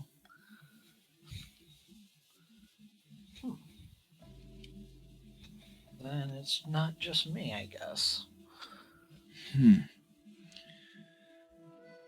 Just us, maybe? In close proximity to each other? A message meant for one of us? Both of us? Fuck, all of If us? anybody's paying attention, Yozora quickly stepped out of where they were bunked and is now looking around like, what in the hell just happened? Oh, Grandma's awake. Grandma. Wither kind of looks over and chuckles a little bit. Oh, Looks like he's kind of out of sorts as well. restless sleep over there, maybe? Well, and he kind of Wither kind of looks up at the sky. It is kind of dreary, I guess. So. Oh, I like this. I assume, Mark, I assume the pen is just open sky and just a fence? Yeah. There's open sky above it. Alright, so while this is happening, Philly will just wave over for Yozora to come see her. When Williams just goes to the door or where most of the delegates are sleeping and kind of knocks. Shall we go check it out? Slide down the trunk of the tree, just... All right. Splinters. 2 things. Philomene. You notice even Boan seems a little bit as if they had troubled dreams. She's not looking super rested. Alright, well, I try, anyway, as I woke up, I started brushing her, so yes, I'll notice that. And as Yozora comes over, I'll say, well, I've had a weird dream that I wanted to share with you, and, Boan seems shaken more so than usual. I'm wondering if you had a weird dream too. Weird's one way to put it. It's got me a little on edge. So it's not just the face playing tricks with me again. I don't think we'll have to worry about that.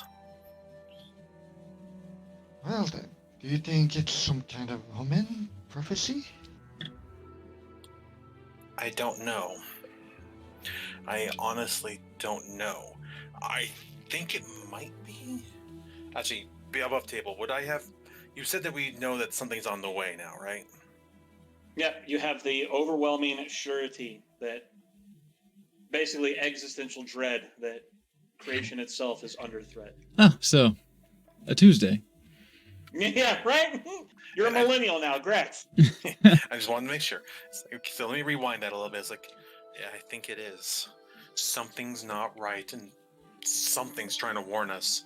And as Yozora is saying this, they're sort of flexing their hand, and every time they open it up, it's either the sparkles that you would see for the Eldritch Blast, or a blue flame. Just How nice are you? When someone talks to me in my dreams and I feel like everything's about to be attacked, I think I have a right to be a little on edge. I figured as much. Oh, you get used to it. We were sent here on a mission with portents of shadow creeping in. I do believe it may just have taken a turn for... Well, it may at least have gotten far more important that we do our mission well. So you guys felt it too? I think before we talk, we should get one who leans in over here, or meet up with one who leans in, compare notes. Just in case. Meanwhile, one who leans, you come over, you knock on the door, you hear voices hurriedly discussing inside, and then the door comes thrusting open, and Pani will step out. She has dark circles under her eyes and just stares at you for a moment before she gives you the barest nod of her head and will head off. Pani, wait. This one believes it has received prophecy during the night. Oh, what are you doing? Oh, God, what's he doing? Pani does not stop, but Cestia and Gale will arrive. We'd wondered about that, so it seems you've had the same dream then, because we four all had the same dream. Ah, shit. This one understands. This confirms what it has been told by the Great Mound.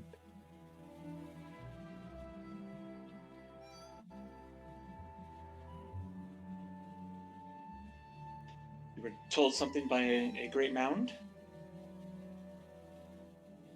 Yes. As it appeared to us, it has made mention of this opposition against the darkness.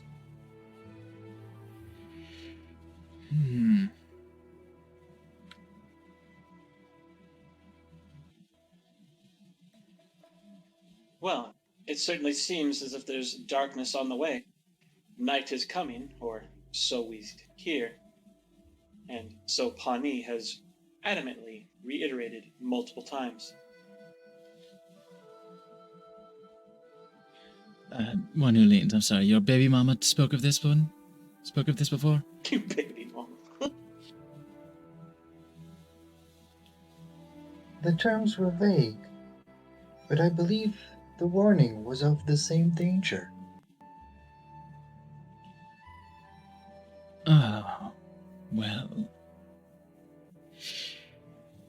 Well, and Dove will look meaningfully to you,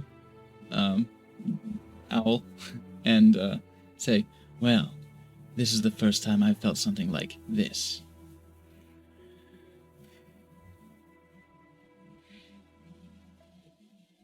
It'd be good to know more of what this mound spoke.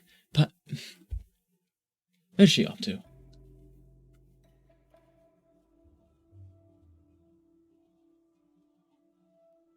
Pani,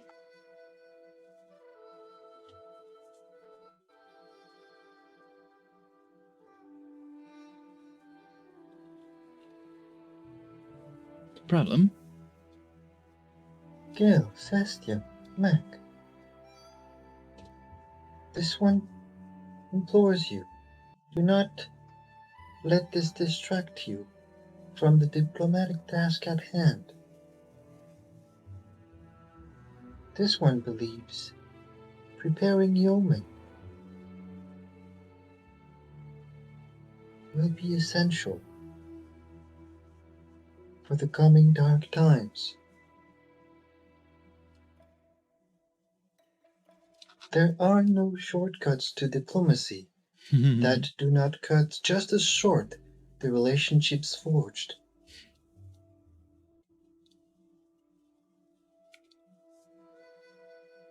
May I size up Pawnee right now? Absolutely. Go ahead, throw an insight check if you want. Oh, I meant to speak with you about this, but we'll talk about this later. About the my sensitivity to emotional states as I thirst for it. But we can talk about that later. No, don't worry. I take it into account. Oh, thank you.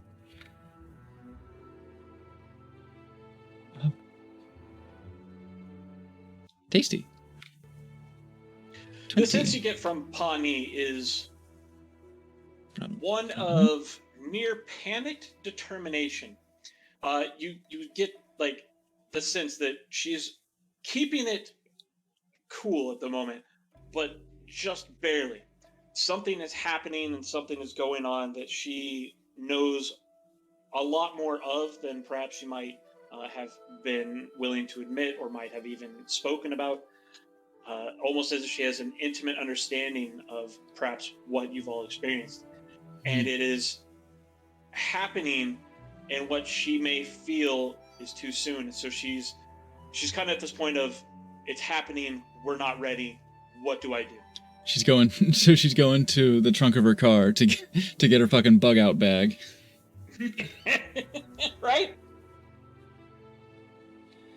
Bunny. She wheels around at you, and there is a scimitar in her hand that quickly disappears with a subtle gesture, and she simply nods her head. Yes, may I help you, Sidov?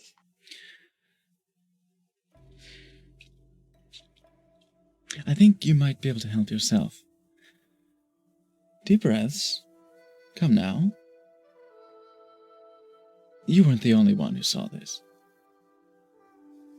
So I have gathered the other delegates who all woke to the same dread. If it helps, whatever this was not the same prophecy that we spoke of yesterday. It was not. This is one I have known for some time. So it one seems. That I have tried to tell them that I understand. They did not listen. I do not believe that they are willing to listen yet. It is too much to truly contemplate, after all. The end of all existence. Dove cannot help but think about what One Hulian said to him just last night about death coming. Just, yes, that is a lot to take in, isn't it? Well, come, take it in with us, please. You know a lot about this, don't you? I have served with the city and the city council since the Second Age. I have worked closely with the Ark. We have fought long and hard to make sure this never comes to be. I'm sorry, you...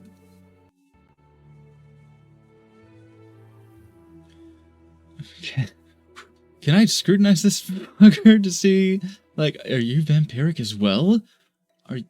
By all means, you go immortal? Insight?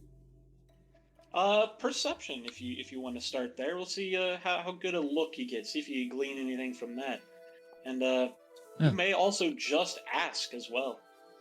It feels rude, considering how, perhaps. and considering but, how close to the chest Dove keeps it, I don't think he would want to open up that conversation. Just lean in and stare at the teeth. Exactly. I'm sorry. How long? You don't look a day over 200. She actually gives you a bit of a polite smile at that, and with your close scrutinizing, you definitely don't get a sense of undeath or longevity from that around Pawnee. You, in fact, see that there are wrinkles and there are weatherings here and there. So this is someone who has definitely seen at least a handful of years. You also, just from like the sense of emotional state, you don't get the sense that they're like trying to hide what they are or anything, and you definitely don't get a sense of undeath from that either. But Pawnee will simply give you a bit of a look. How long have you been within the city?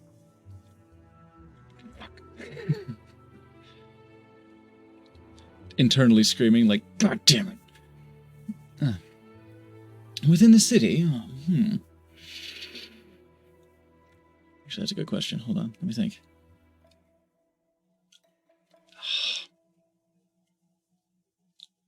Gonna have to lie. About 15 years. Truthfully, it's been like 50. Okay. She would simply nod at that, taking you at your word. That would explain it then. You have not been there long enough to fully grasp and see the effects upon a person such as yourself. Most humanoids, especially those, she kind of again gestures towards you vaguely, especially those of just simplistic human. Excuse me, a half-elf, thank you. That's why I look so good for my age. She would just kind of nod her head to one side at that, allowing. But you have atypically brief lifespans. Most humanoids do, even the Goliaths such as I. Our greatest flaw, yes. The Prime Plane, time there works differently. Of course, there is the ability and the nature of all things to grow and proliferate. But you do not, as most things do outside, age as you might normally.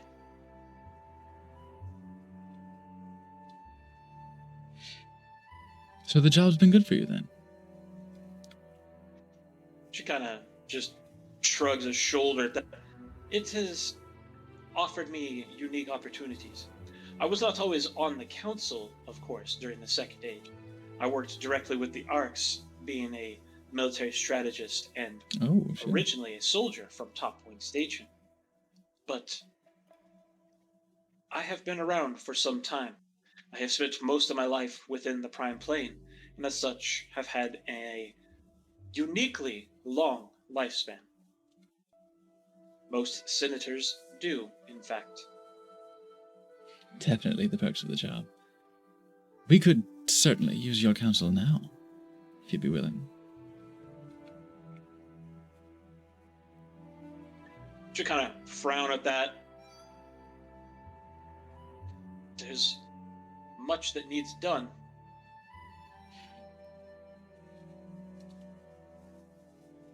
How might I advise you, Sildov? Me? Oh, well. I figured your fellow counselors would benefit greatly from your wisdom. They shall have it. I simply must take care of something. There are people I must contact. And then I will, of course, return to my tasks here. After all, the city has granted me this task. I will complete it. We will need every bit of light to bring against the darkness. By all means, take your time. She will nod and disappear into the carriage. I will.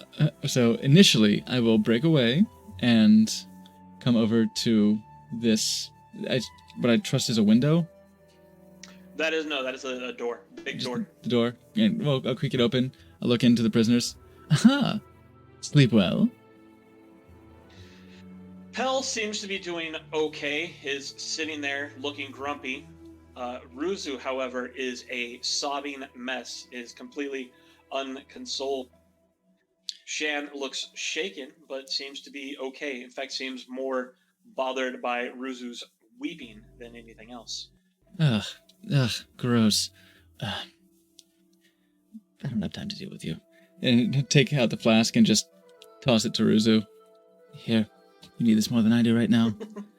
Ugh.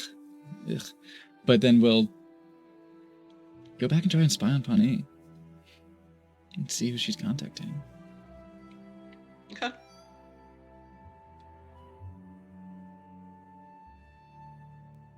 Definitely, you actually have an interaction I want to have with the prisoners. When everything else is settled. Okay. Go ahead and make a stealth check. Go ahead and do it with advantage since you are outside. Oh, cool. Nice. Okay. Yummy. And then do the same with your perception check.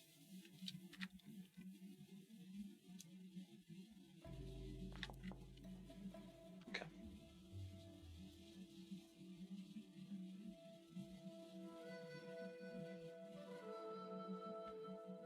Pawnee, there are a few windows that you can peer in, and then of course you can also listen in, and it's a pretty good perception check just in general. But you can see Pawnee, who has dug out something from her belongings and has what looks to be a sending stone, perhaps, and is speaking to it. I can read lips. With my And I was going to just ask, because you might not grasp it all, but since you can read lips, as long as you can maneuver around with that stealth check, yeah, you can maneuver around wherever, you will absolutely be able to read her lips. She speaks into this stone that you assume is a sending stone of sorts, but the way she's speaking through it, with it, towards it, seems as if it's a sending stone plus.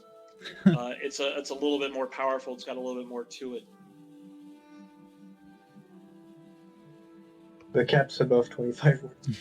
Yeah. It's got a higher data plan. Yeah, it's a twit longer. Oh God.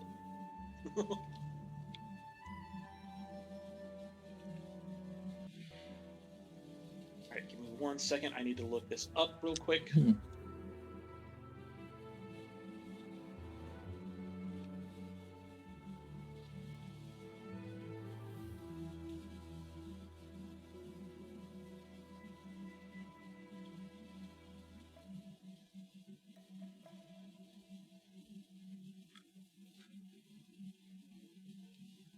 Okay.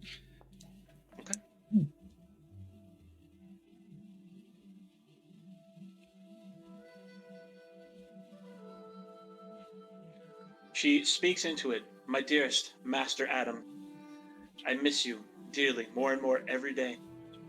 It seems that our greatest fear has come to fruition.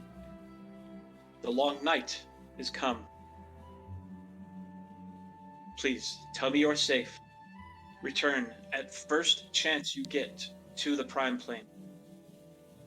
Seek me out. I am on a different world. We may have need of your great engine once more. It may be time to release the Rift Jumper from its long imprisonment.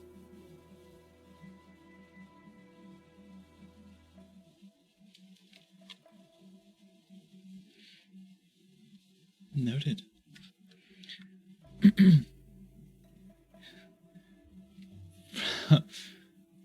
So Seer be like, okay, love you, bye. No, you hang up. No, you hang up. No, you hang up.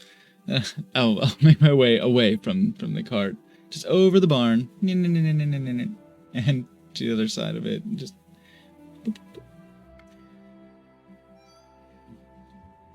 Oh, one who leans. But yes. And they have one who leans.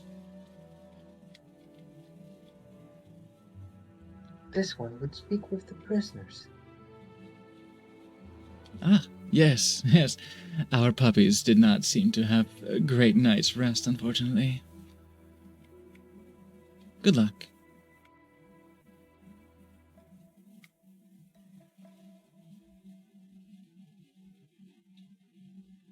As you walk in, Ruzu has not touched the flask that was tossed her way. Pell, however, has taken it and is drinking out of it, seeming more satisfied and feeling better about it. Ruzu is still weeping, and Shan still looks uncomfortable.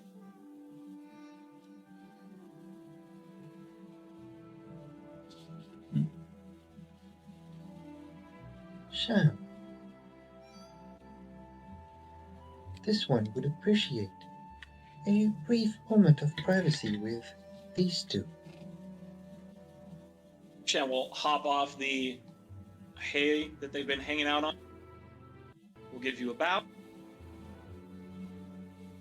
And we'll head out.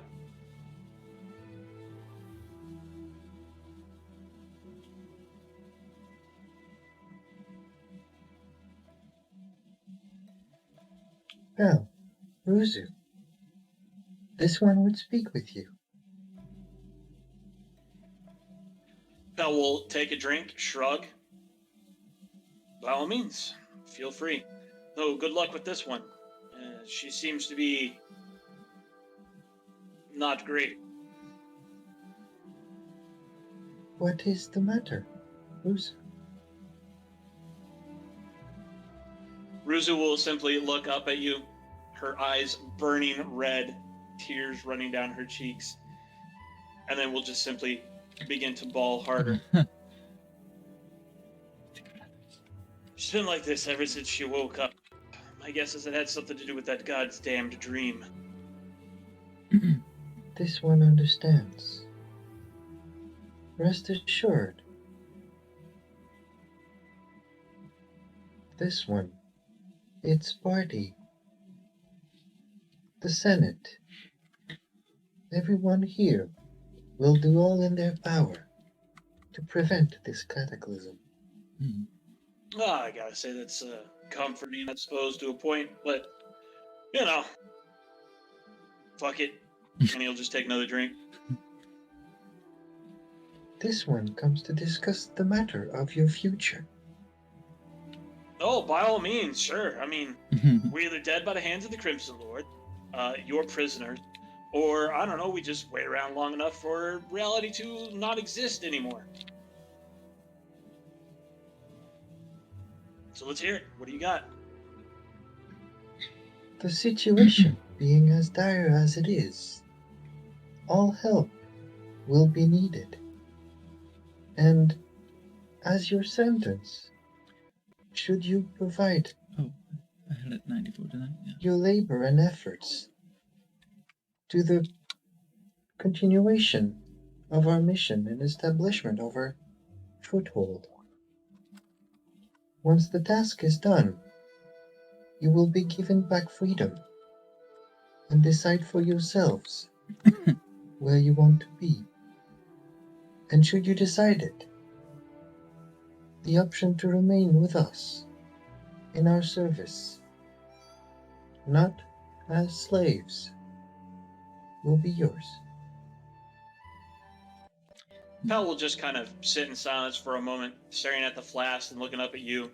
Will take another drink, stare at the flask for a bit more, and then sigh heavily. Look, I've got no love for the Crimson Lord. He's a bit of a hard-assed bastard. He drives us hard. We don't really do anything other than harass innocent villagers, loot, pillage, plunder.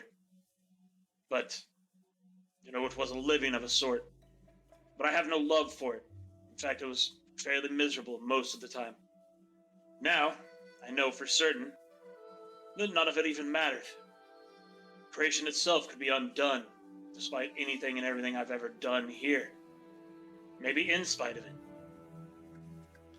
So honestly, truthfully, whatever you want from me, whatever you need of me, I'm yours. We'll work with you, we'll work for you. You seem to offer at least a kinder hand than the Crimson Lord. And, after all, it'd be nice to die in a comforting bed than bending the knee to a blade.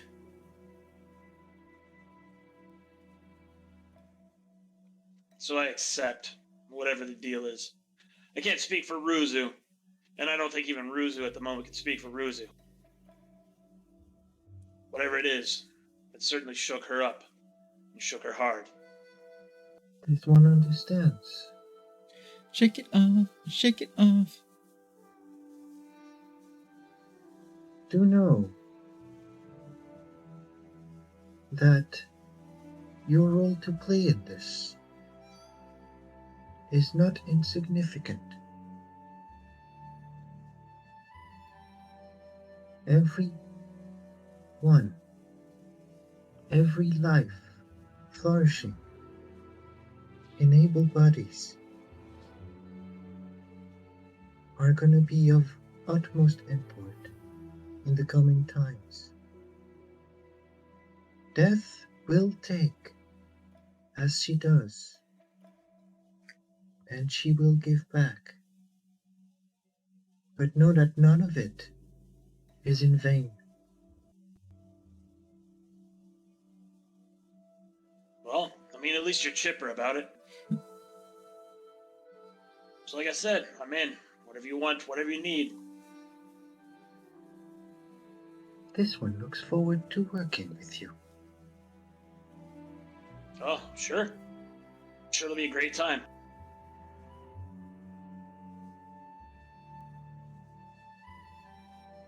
This one will go. When you are ready, please report to the one called Gale. She is Tabaxi, a feline person. You will be in her service as she establishes camp. Please inform Ruzu of the same thing once she calms down. I'll see what I can do, but absolutely I'll look for this Gale and pledge myself to her service. Could you maybe get Shan to remove the shackles first?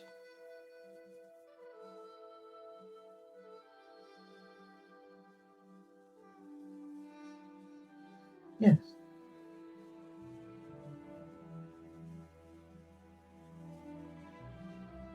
Thanks, it'd be a big help in trying to help out. Maybe we'll take another drink from the flask.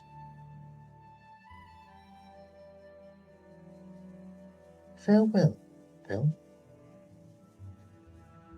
Be safe. He'll just kind of bow his head.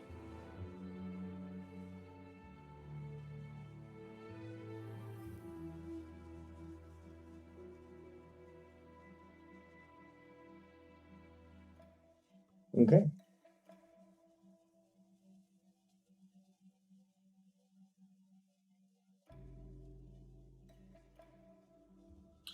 This has certainly become a hymn party. People. It appears there is much to discuss.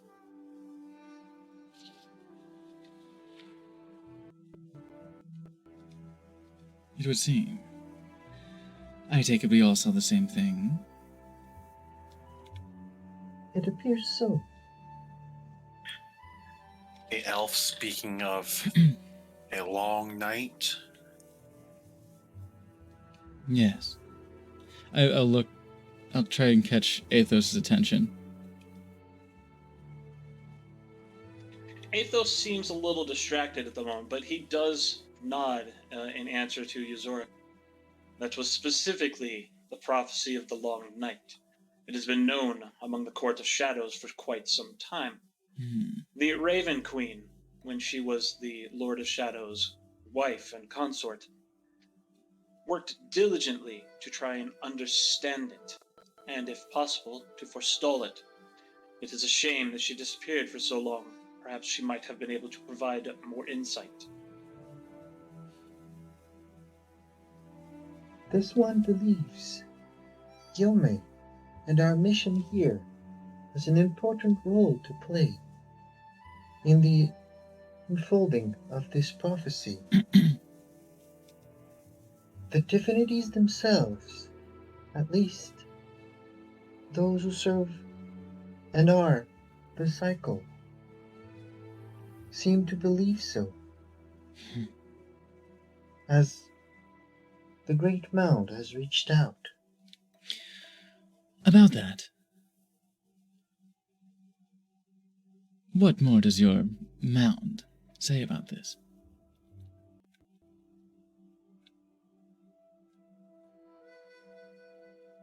It is difficult to say. Yozora will speak up here, having notes and written down what was said.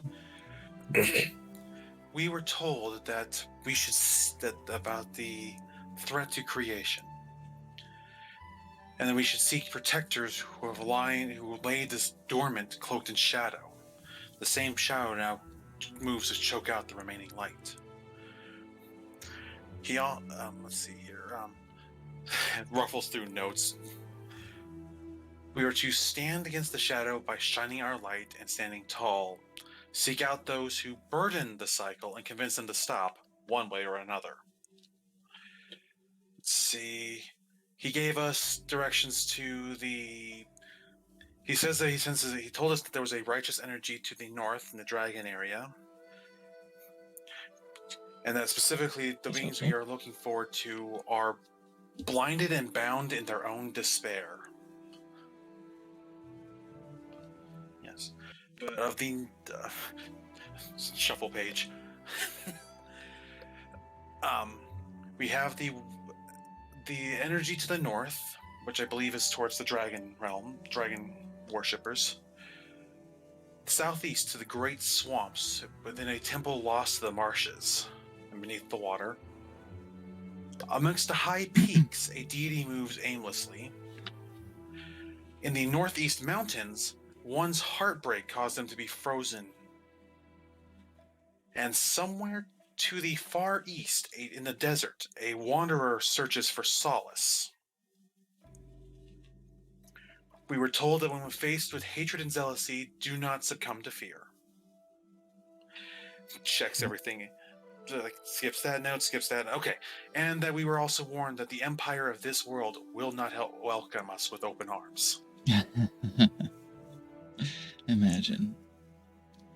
On that note, just because I did commune Chibi-Susuke here, because they are more of a local. There was a mention in one of my Guanga magic that the drums of the Empire. From what I can gather from Chibi-Susuke, which isn't a whole lot, I will admit, the dragons are on the side of light. We should be trying to recruit them in regards to this prophecy.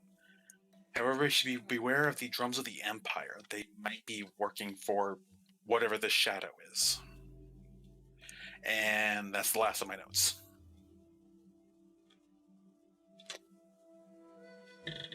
This is correct. How many of these burdens was that again? 5? Give me a second here. About Pable, give me a second. Yes, there were 5.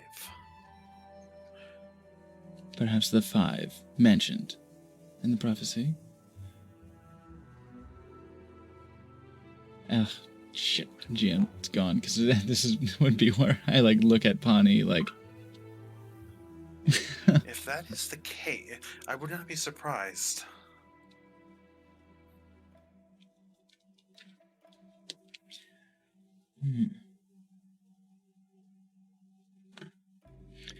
Your cycle. This one believes there is arisen the way to Yome is open once more, and that our preparing it for the coming conflict will play an important role in its resolution. Fate. Eh? Well, We are here for a reason, and shadows were mentioned in our initial debriefing. Everything just points to us being in the right place where we need to be right now. Or the absolute wrong But place. is it the right place or the wrong place at the wrong time? Regardless, here we are. Here we are with a task. And Might this, as well acquiesce ourselves of it. with this taste in our mouths. No matter what providence brought us here, let this not distract us from the goal at hand. I can appreciate this. Yes, we have plans, and we may as well make them move. We can't stitch together the sky ourselves, but we can bring people together, can't we? It is this one's hope. If I may offer my opinion on this, I think we have the extra step. Yes, we cannot, as you said, noted, sew the sky shut ourselves. But with getting the land, as one who leans has mentioned, getting it, for lack of a better term, ready, would include getting these gods, question mark, to stand alongside us. Gods. One thing maybe to note is the diplomatic effect that this whole dream might have.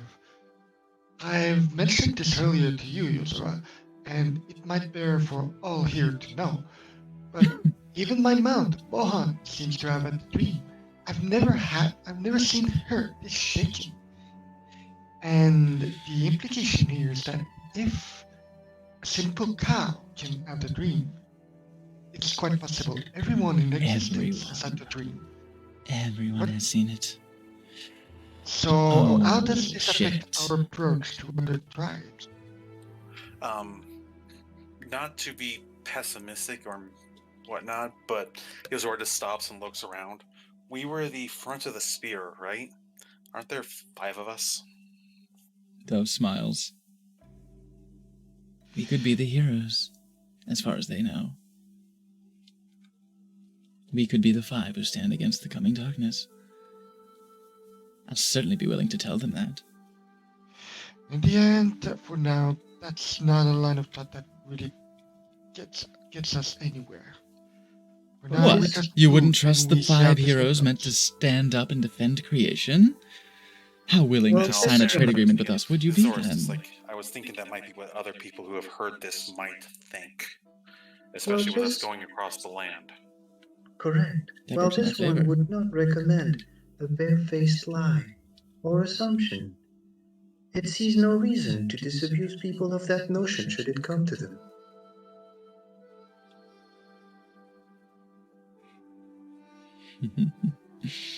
Whether it kind of just Exactly.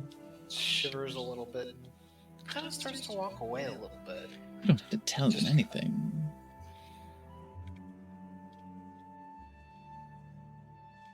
We are also under the assumption that everybody heard this, for all we know, because we are here, whatever this prophecy was, or whatever this vision was.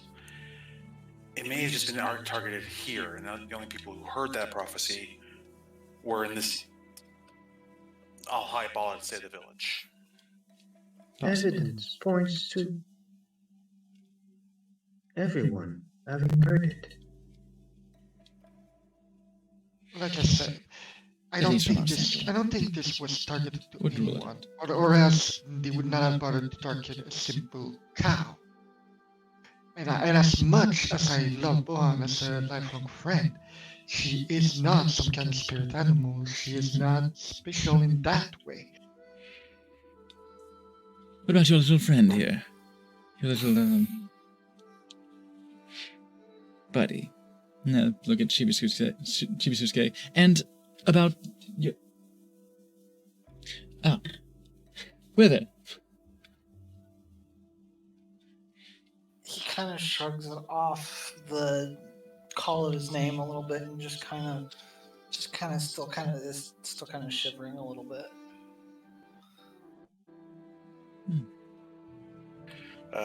Insight check.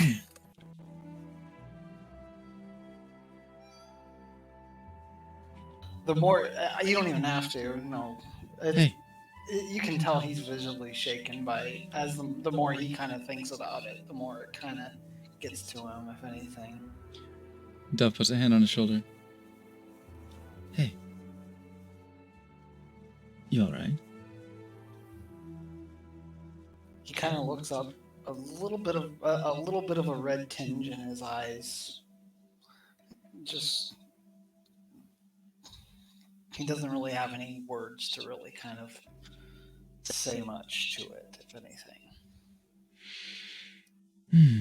It's really getting to you, isn't it? Oh, you poor tender thing.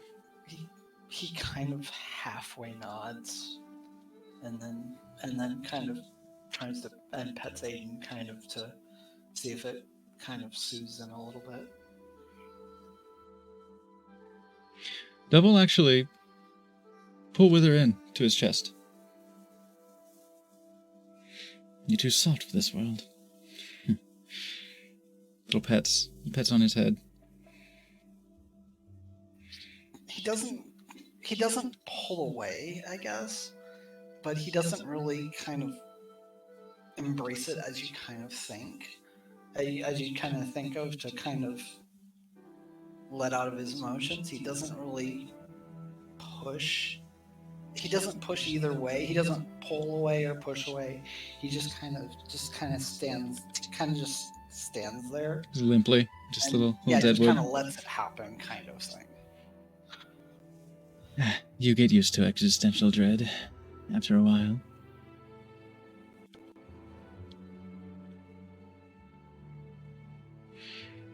We'll get through this. Let you go. But Yozora, your little buddy there. They did see this as well? Yozora will focus on relay the question to Chibi-Susuke and focus on the response. Just holding up a hand towards Dove, just like, hey, just give me just a moment here. All right, what are you asking Chibi-Susuke? If he had the same dream the rest of us did. You do not get any sort of verbal response. Chibi-Susuke will simply look up at you and slowly nod. Well, that's a yes, if I ever saw one. Well, if anything, this is probably good news for us. The religiously oriented hosts we are prepared to go and meet with should be primed for our arrival. This one would agree.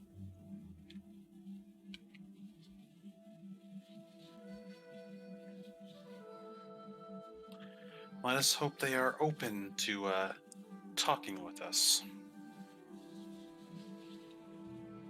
They should be kissing our feet upon our arrival.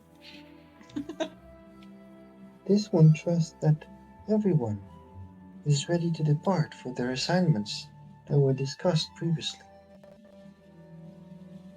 Athos will slowly nod and kind of look up at everyone. There is one part of this that I should at least touch upon. The shadows do burn at the moment. The plane of shadow is embroiled in chaos and warfare, and burns with hatred and death. This prophecy may be further along than any of us can possibly know.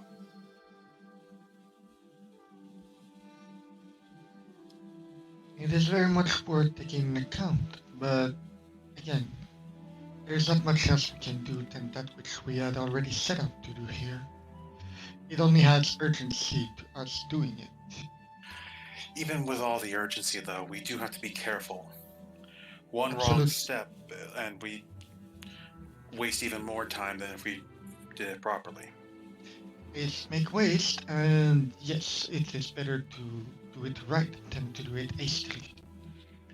Just so, Lady Philomene. She is, of course, correct. We should all proceed as we have planned so far. After all, there's not much we can do to unimperil existence. We can only do what we can to ensure that it continues to spin on.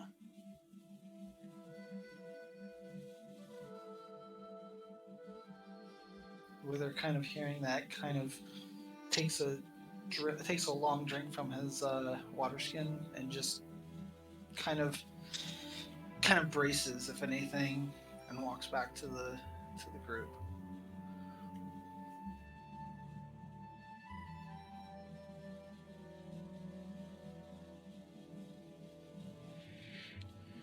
Yeah, well, I'm gonna go make a few bucks, so get you losers later. Have fun. Yeah, you know what? If existence is about to end, I'm gonna go have the most fun you even imagine. I'm gonna get so many hookers you won't even know. Oh, Oh, remember to take a delegate with you. I hope this world has hookers. No, don't spend. This will don't spend obviously money have on Money on hookers. blackjack. Keep in mind that whatever money you make might be useful to having more days of fun. Yeah, you see, I liked what the chick there was talking about. You guys are all right. You're all right. Oh, hell yeah! I'm gonna grab my, grab my buddy system. Oh, yeah, we're gonna go spend some money later. And Mac wisely. will grab his escorts and he will begin to head out. Go ahead.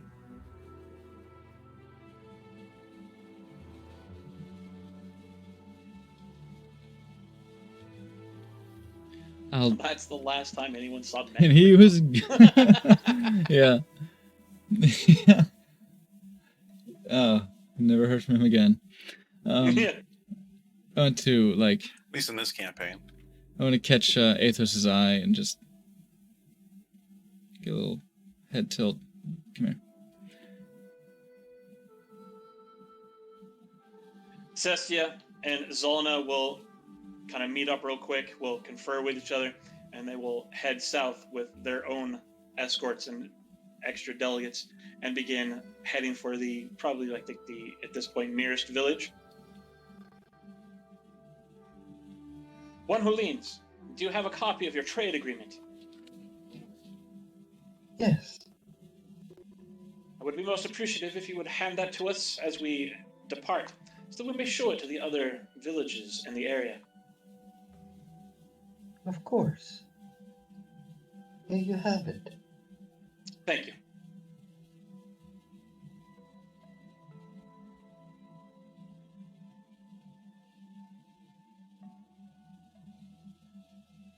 And now I have the first copy of that you did. If you have a revised copy, by all means, send that to me. I did post a slightly corrected one in in the OC chat, I think. Okay, I wasn't sure if that was the revised one or not, but yeah, absolutely. Okay, cool. It's at least it's got all the spelling corrected at least. Fair enough. And yeah, if I do some revisions, I'm gonna post them there as well, so you'll see them. Okay, absolutely, good, absolutely. Keep me informed.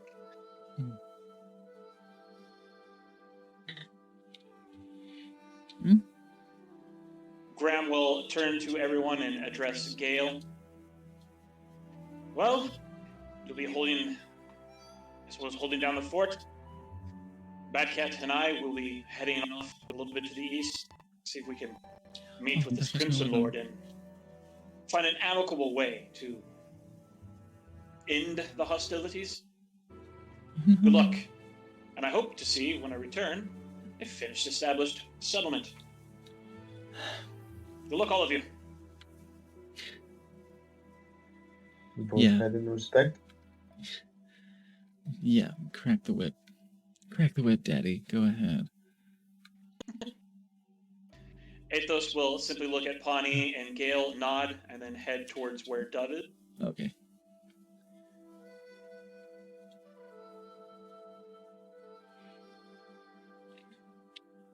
This vision was different, wasn't it? This was calm. This was certain. Our brood calling, that was desperate.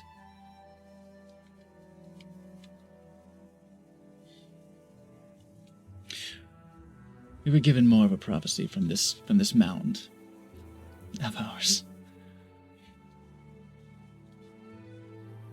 It mentioned one far to the east, a burden on the cycle, far to the east, one that wanders in desperation. Sound familiar? He will kind of grunt a little bit, his eyes widening in surprise at that information, and then will kind of rub his chin in thought. It is entirely possible that, yes, it is the same entity. This is interesting. Good to know. I'd honestly hoped that I might be able to at least slip away and head further east to investigate this a little bit. But it seems I am not to be quite so fortunate. Instead, I'll be heading west to these erstwhile free enterprises. See what I might sniff out that direction. If all goes well, this will offer naval access. Indeed, which So could get that- us further east faster. So, Exactly. in the long run, Do your perhaps best. this is for the best. If I'm not mistaken, these pirates are quite invested in the ways of decadence and pleasure. And I'll stroke under his strong chin. I trust you're well suited for this. You know full well that I am. And yes, this should be a good time, I imagine. I'm sad I won't be joining you. Not yet. That makes two of us. It would have been useful to have along on this, I believe. Very useful, Your yes. skills and your expertise would have come in handy, I think, in dealing with this lot. And perhaps when you're done in the north, you might head after us and join us along the road. I hope to. We want to see this land here, coalesced, under, in our pockets, beneath our belts, so to speak, before we Now- make moves on other countries. When you say ours, do you mean the cities? Or do you mean the Lord of Shadows? Ours. And I'm going to lean forward and kiss him. He doesn't return the kiss, but he doesn't pull away. Mm-hmm. He does, however, smirk. I Good. like that. Ambition. Good luck. He will reach up, gently placing a hand upon first your cheek, and then will lower it slowly until he is curling his fingers around your throat. Do not forget to whom you belong, little dove. Yes. Good luck. Be safe. You too.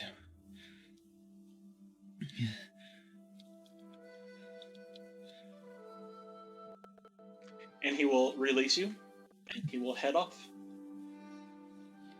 Blushed. Well, that just happened.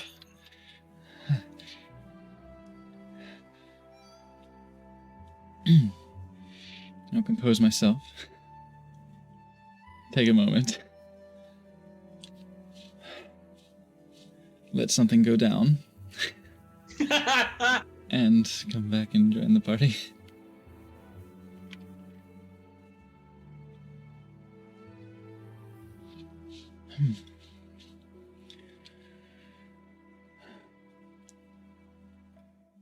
Fanny, I trust you'll be here. Gale? Good luck. Indeed.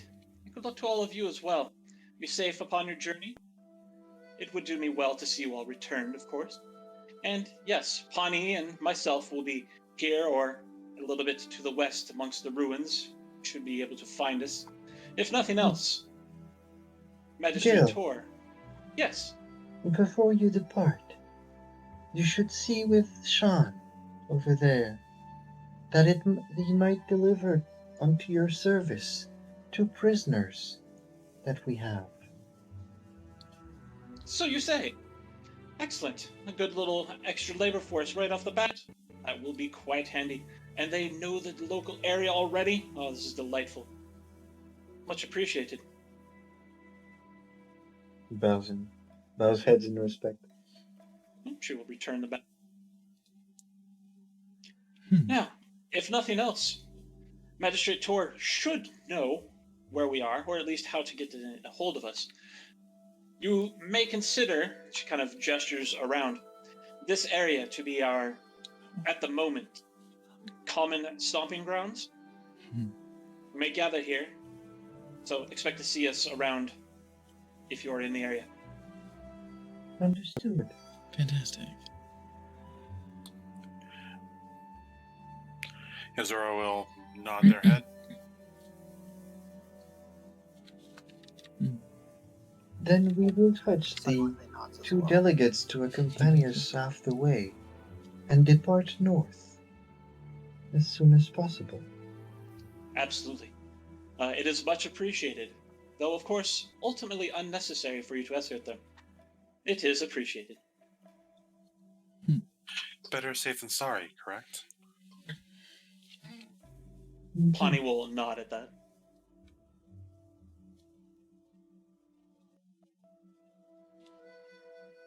And if any of you would like, there were those ruins that I had hoped to check out myself. I will be heading there later. There's just more that needs to be done around the village, and I must speak once more with the elder, I believe. And I want to stop by this dance studio and speak with them for some length.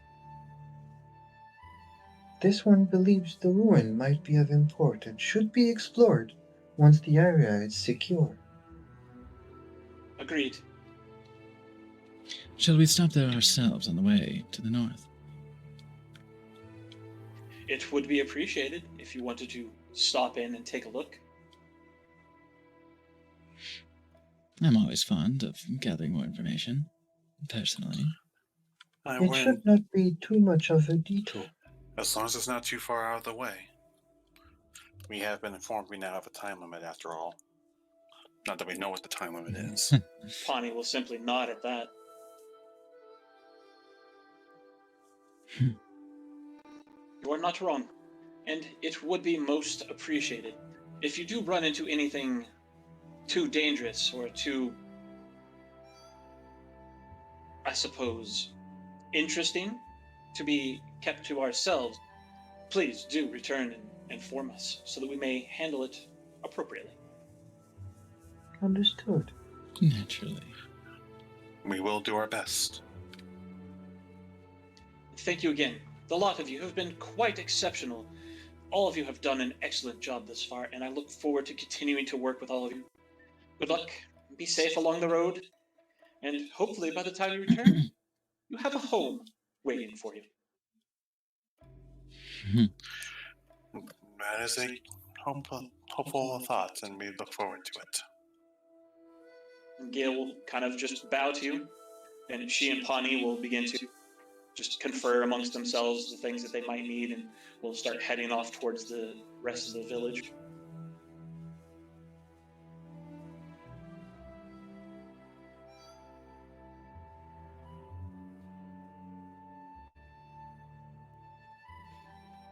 All right, Philomene, will you be taking Boan with you? I assume we're hitting the road, so yes, I'll be taking Bohan. Okay. Because, I mean, yeah, you did have the option. If you want to just leave Boan here, you can.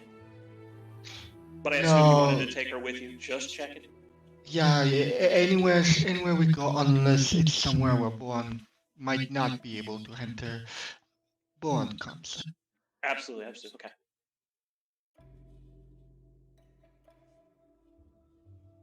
Yeah, I think this is departure time. All right. Let's say, do we want to try and gather any supplies or anything before we head out, or are we just gone? Oh, that's right. One thing I'll be doing. I don't know if I did that last night or sometime this morning, but I'll be wanting to pick up one healer kit. I assume we have that somewhere in the supplies that are already here.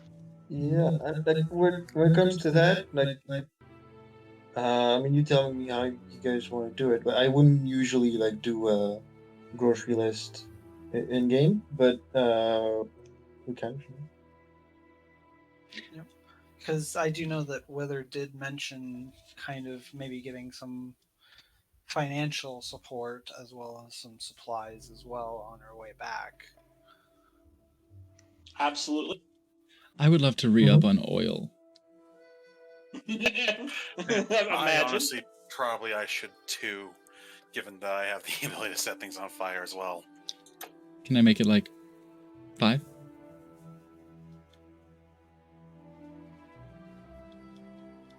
Go ahead and put together essentially your grocery list, as kind of was mentioned. Okay, earlier. we'll just do it like that. Okay, we'll do it. The things you Between. want, the things you might be interested in, the things you absolutely need. Get that to me, and I will let you know from that list what was available with the expedition, because you will have those resources available to you. Oh, jeez. I will let you know what's available, what you will be taking or be able to take with you, and what they didn't have. And depending on what they didn't have, you might make a trip into town itself to the actual shop there to see if the shop has it. Right on. But I think that's where we're going to call today's session. Yeah, wow. That time. Whew. 12:30 already. Okay. Yeah. It's stupid how fast that went by. Right? Yeah, that went by fast. Yeah, that first hour and a half, about almost hour and a half went by fast because we were getting all the admin stuff done. And then the RP. Yeah, that was good shit. Oh, that was so good. Oh, and Athos got the dummy daddy. Oh god. Yeah, it just I'm very thankful that I've set up Yozora to be the note taker. It's like I'm rifling through my papers. Yeah, thank you. I should probably get some more. I should probably just like get an empty notebook or whatever this world's equivalent is. Yeah, no, definitely thank you for that, because I completely blanked on everything that the Great Mouth said. That, thankfully, again, is my job. I had to add that. Yeah, it's right. Just that little Was it bit of like Saturday? kind of Wither breaking down a little bit, because he's so used to being almost in a solo setting, so he doesn't really have that interaction, and it's just something he doesn't really feel that often, and it just kind of hit him a little harder than if anything. Yeah, no, absolutely. That was awesome. That was a Kitty hell of a good time, good session. We've got it set up now. There's at least 3 campaigns that will spin out of the decisions made today.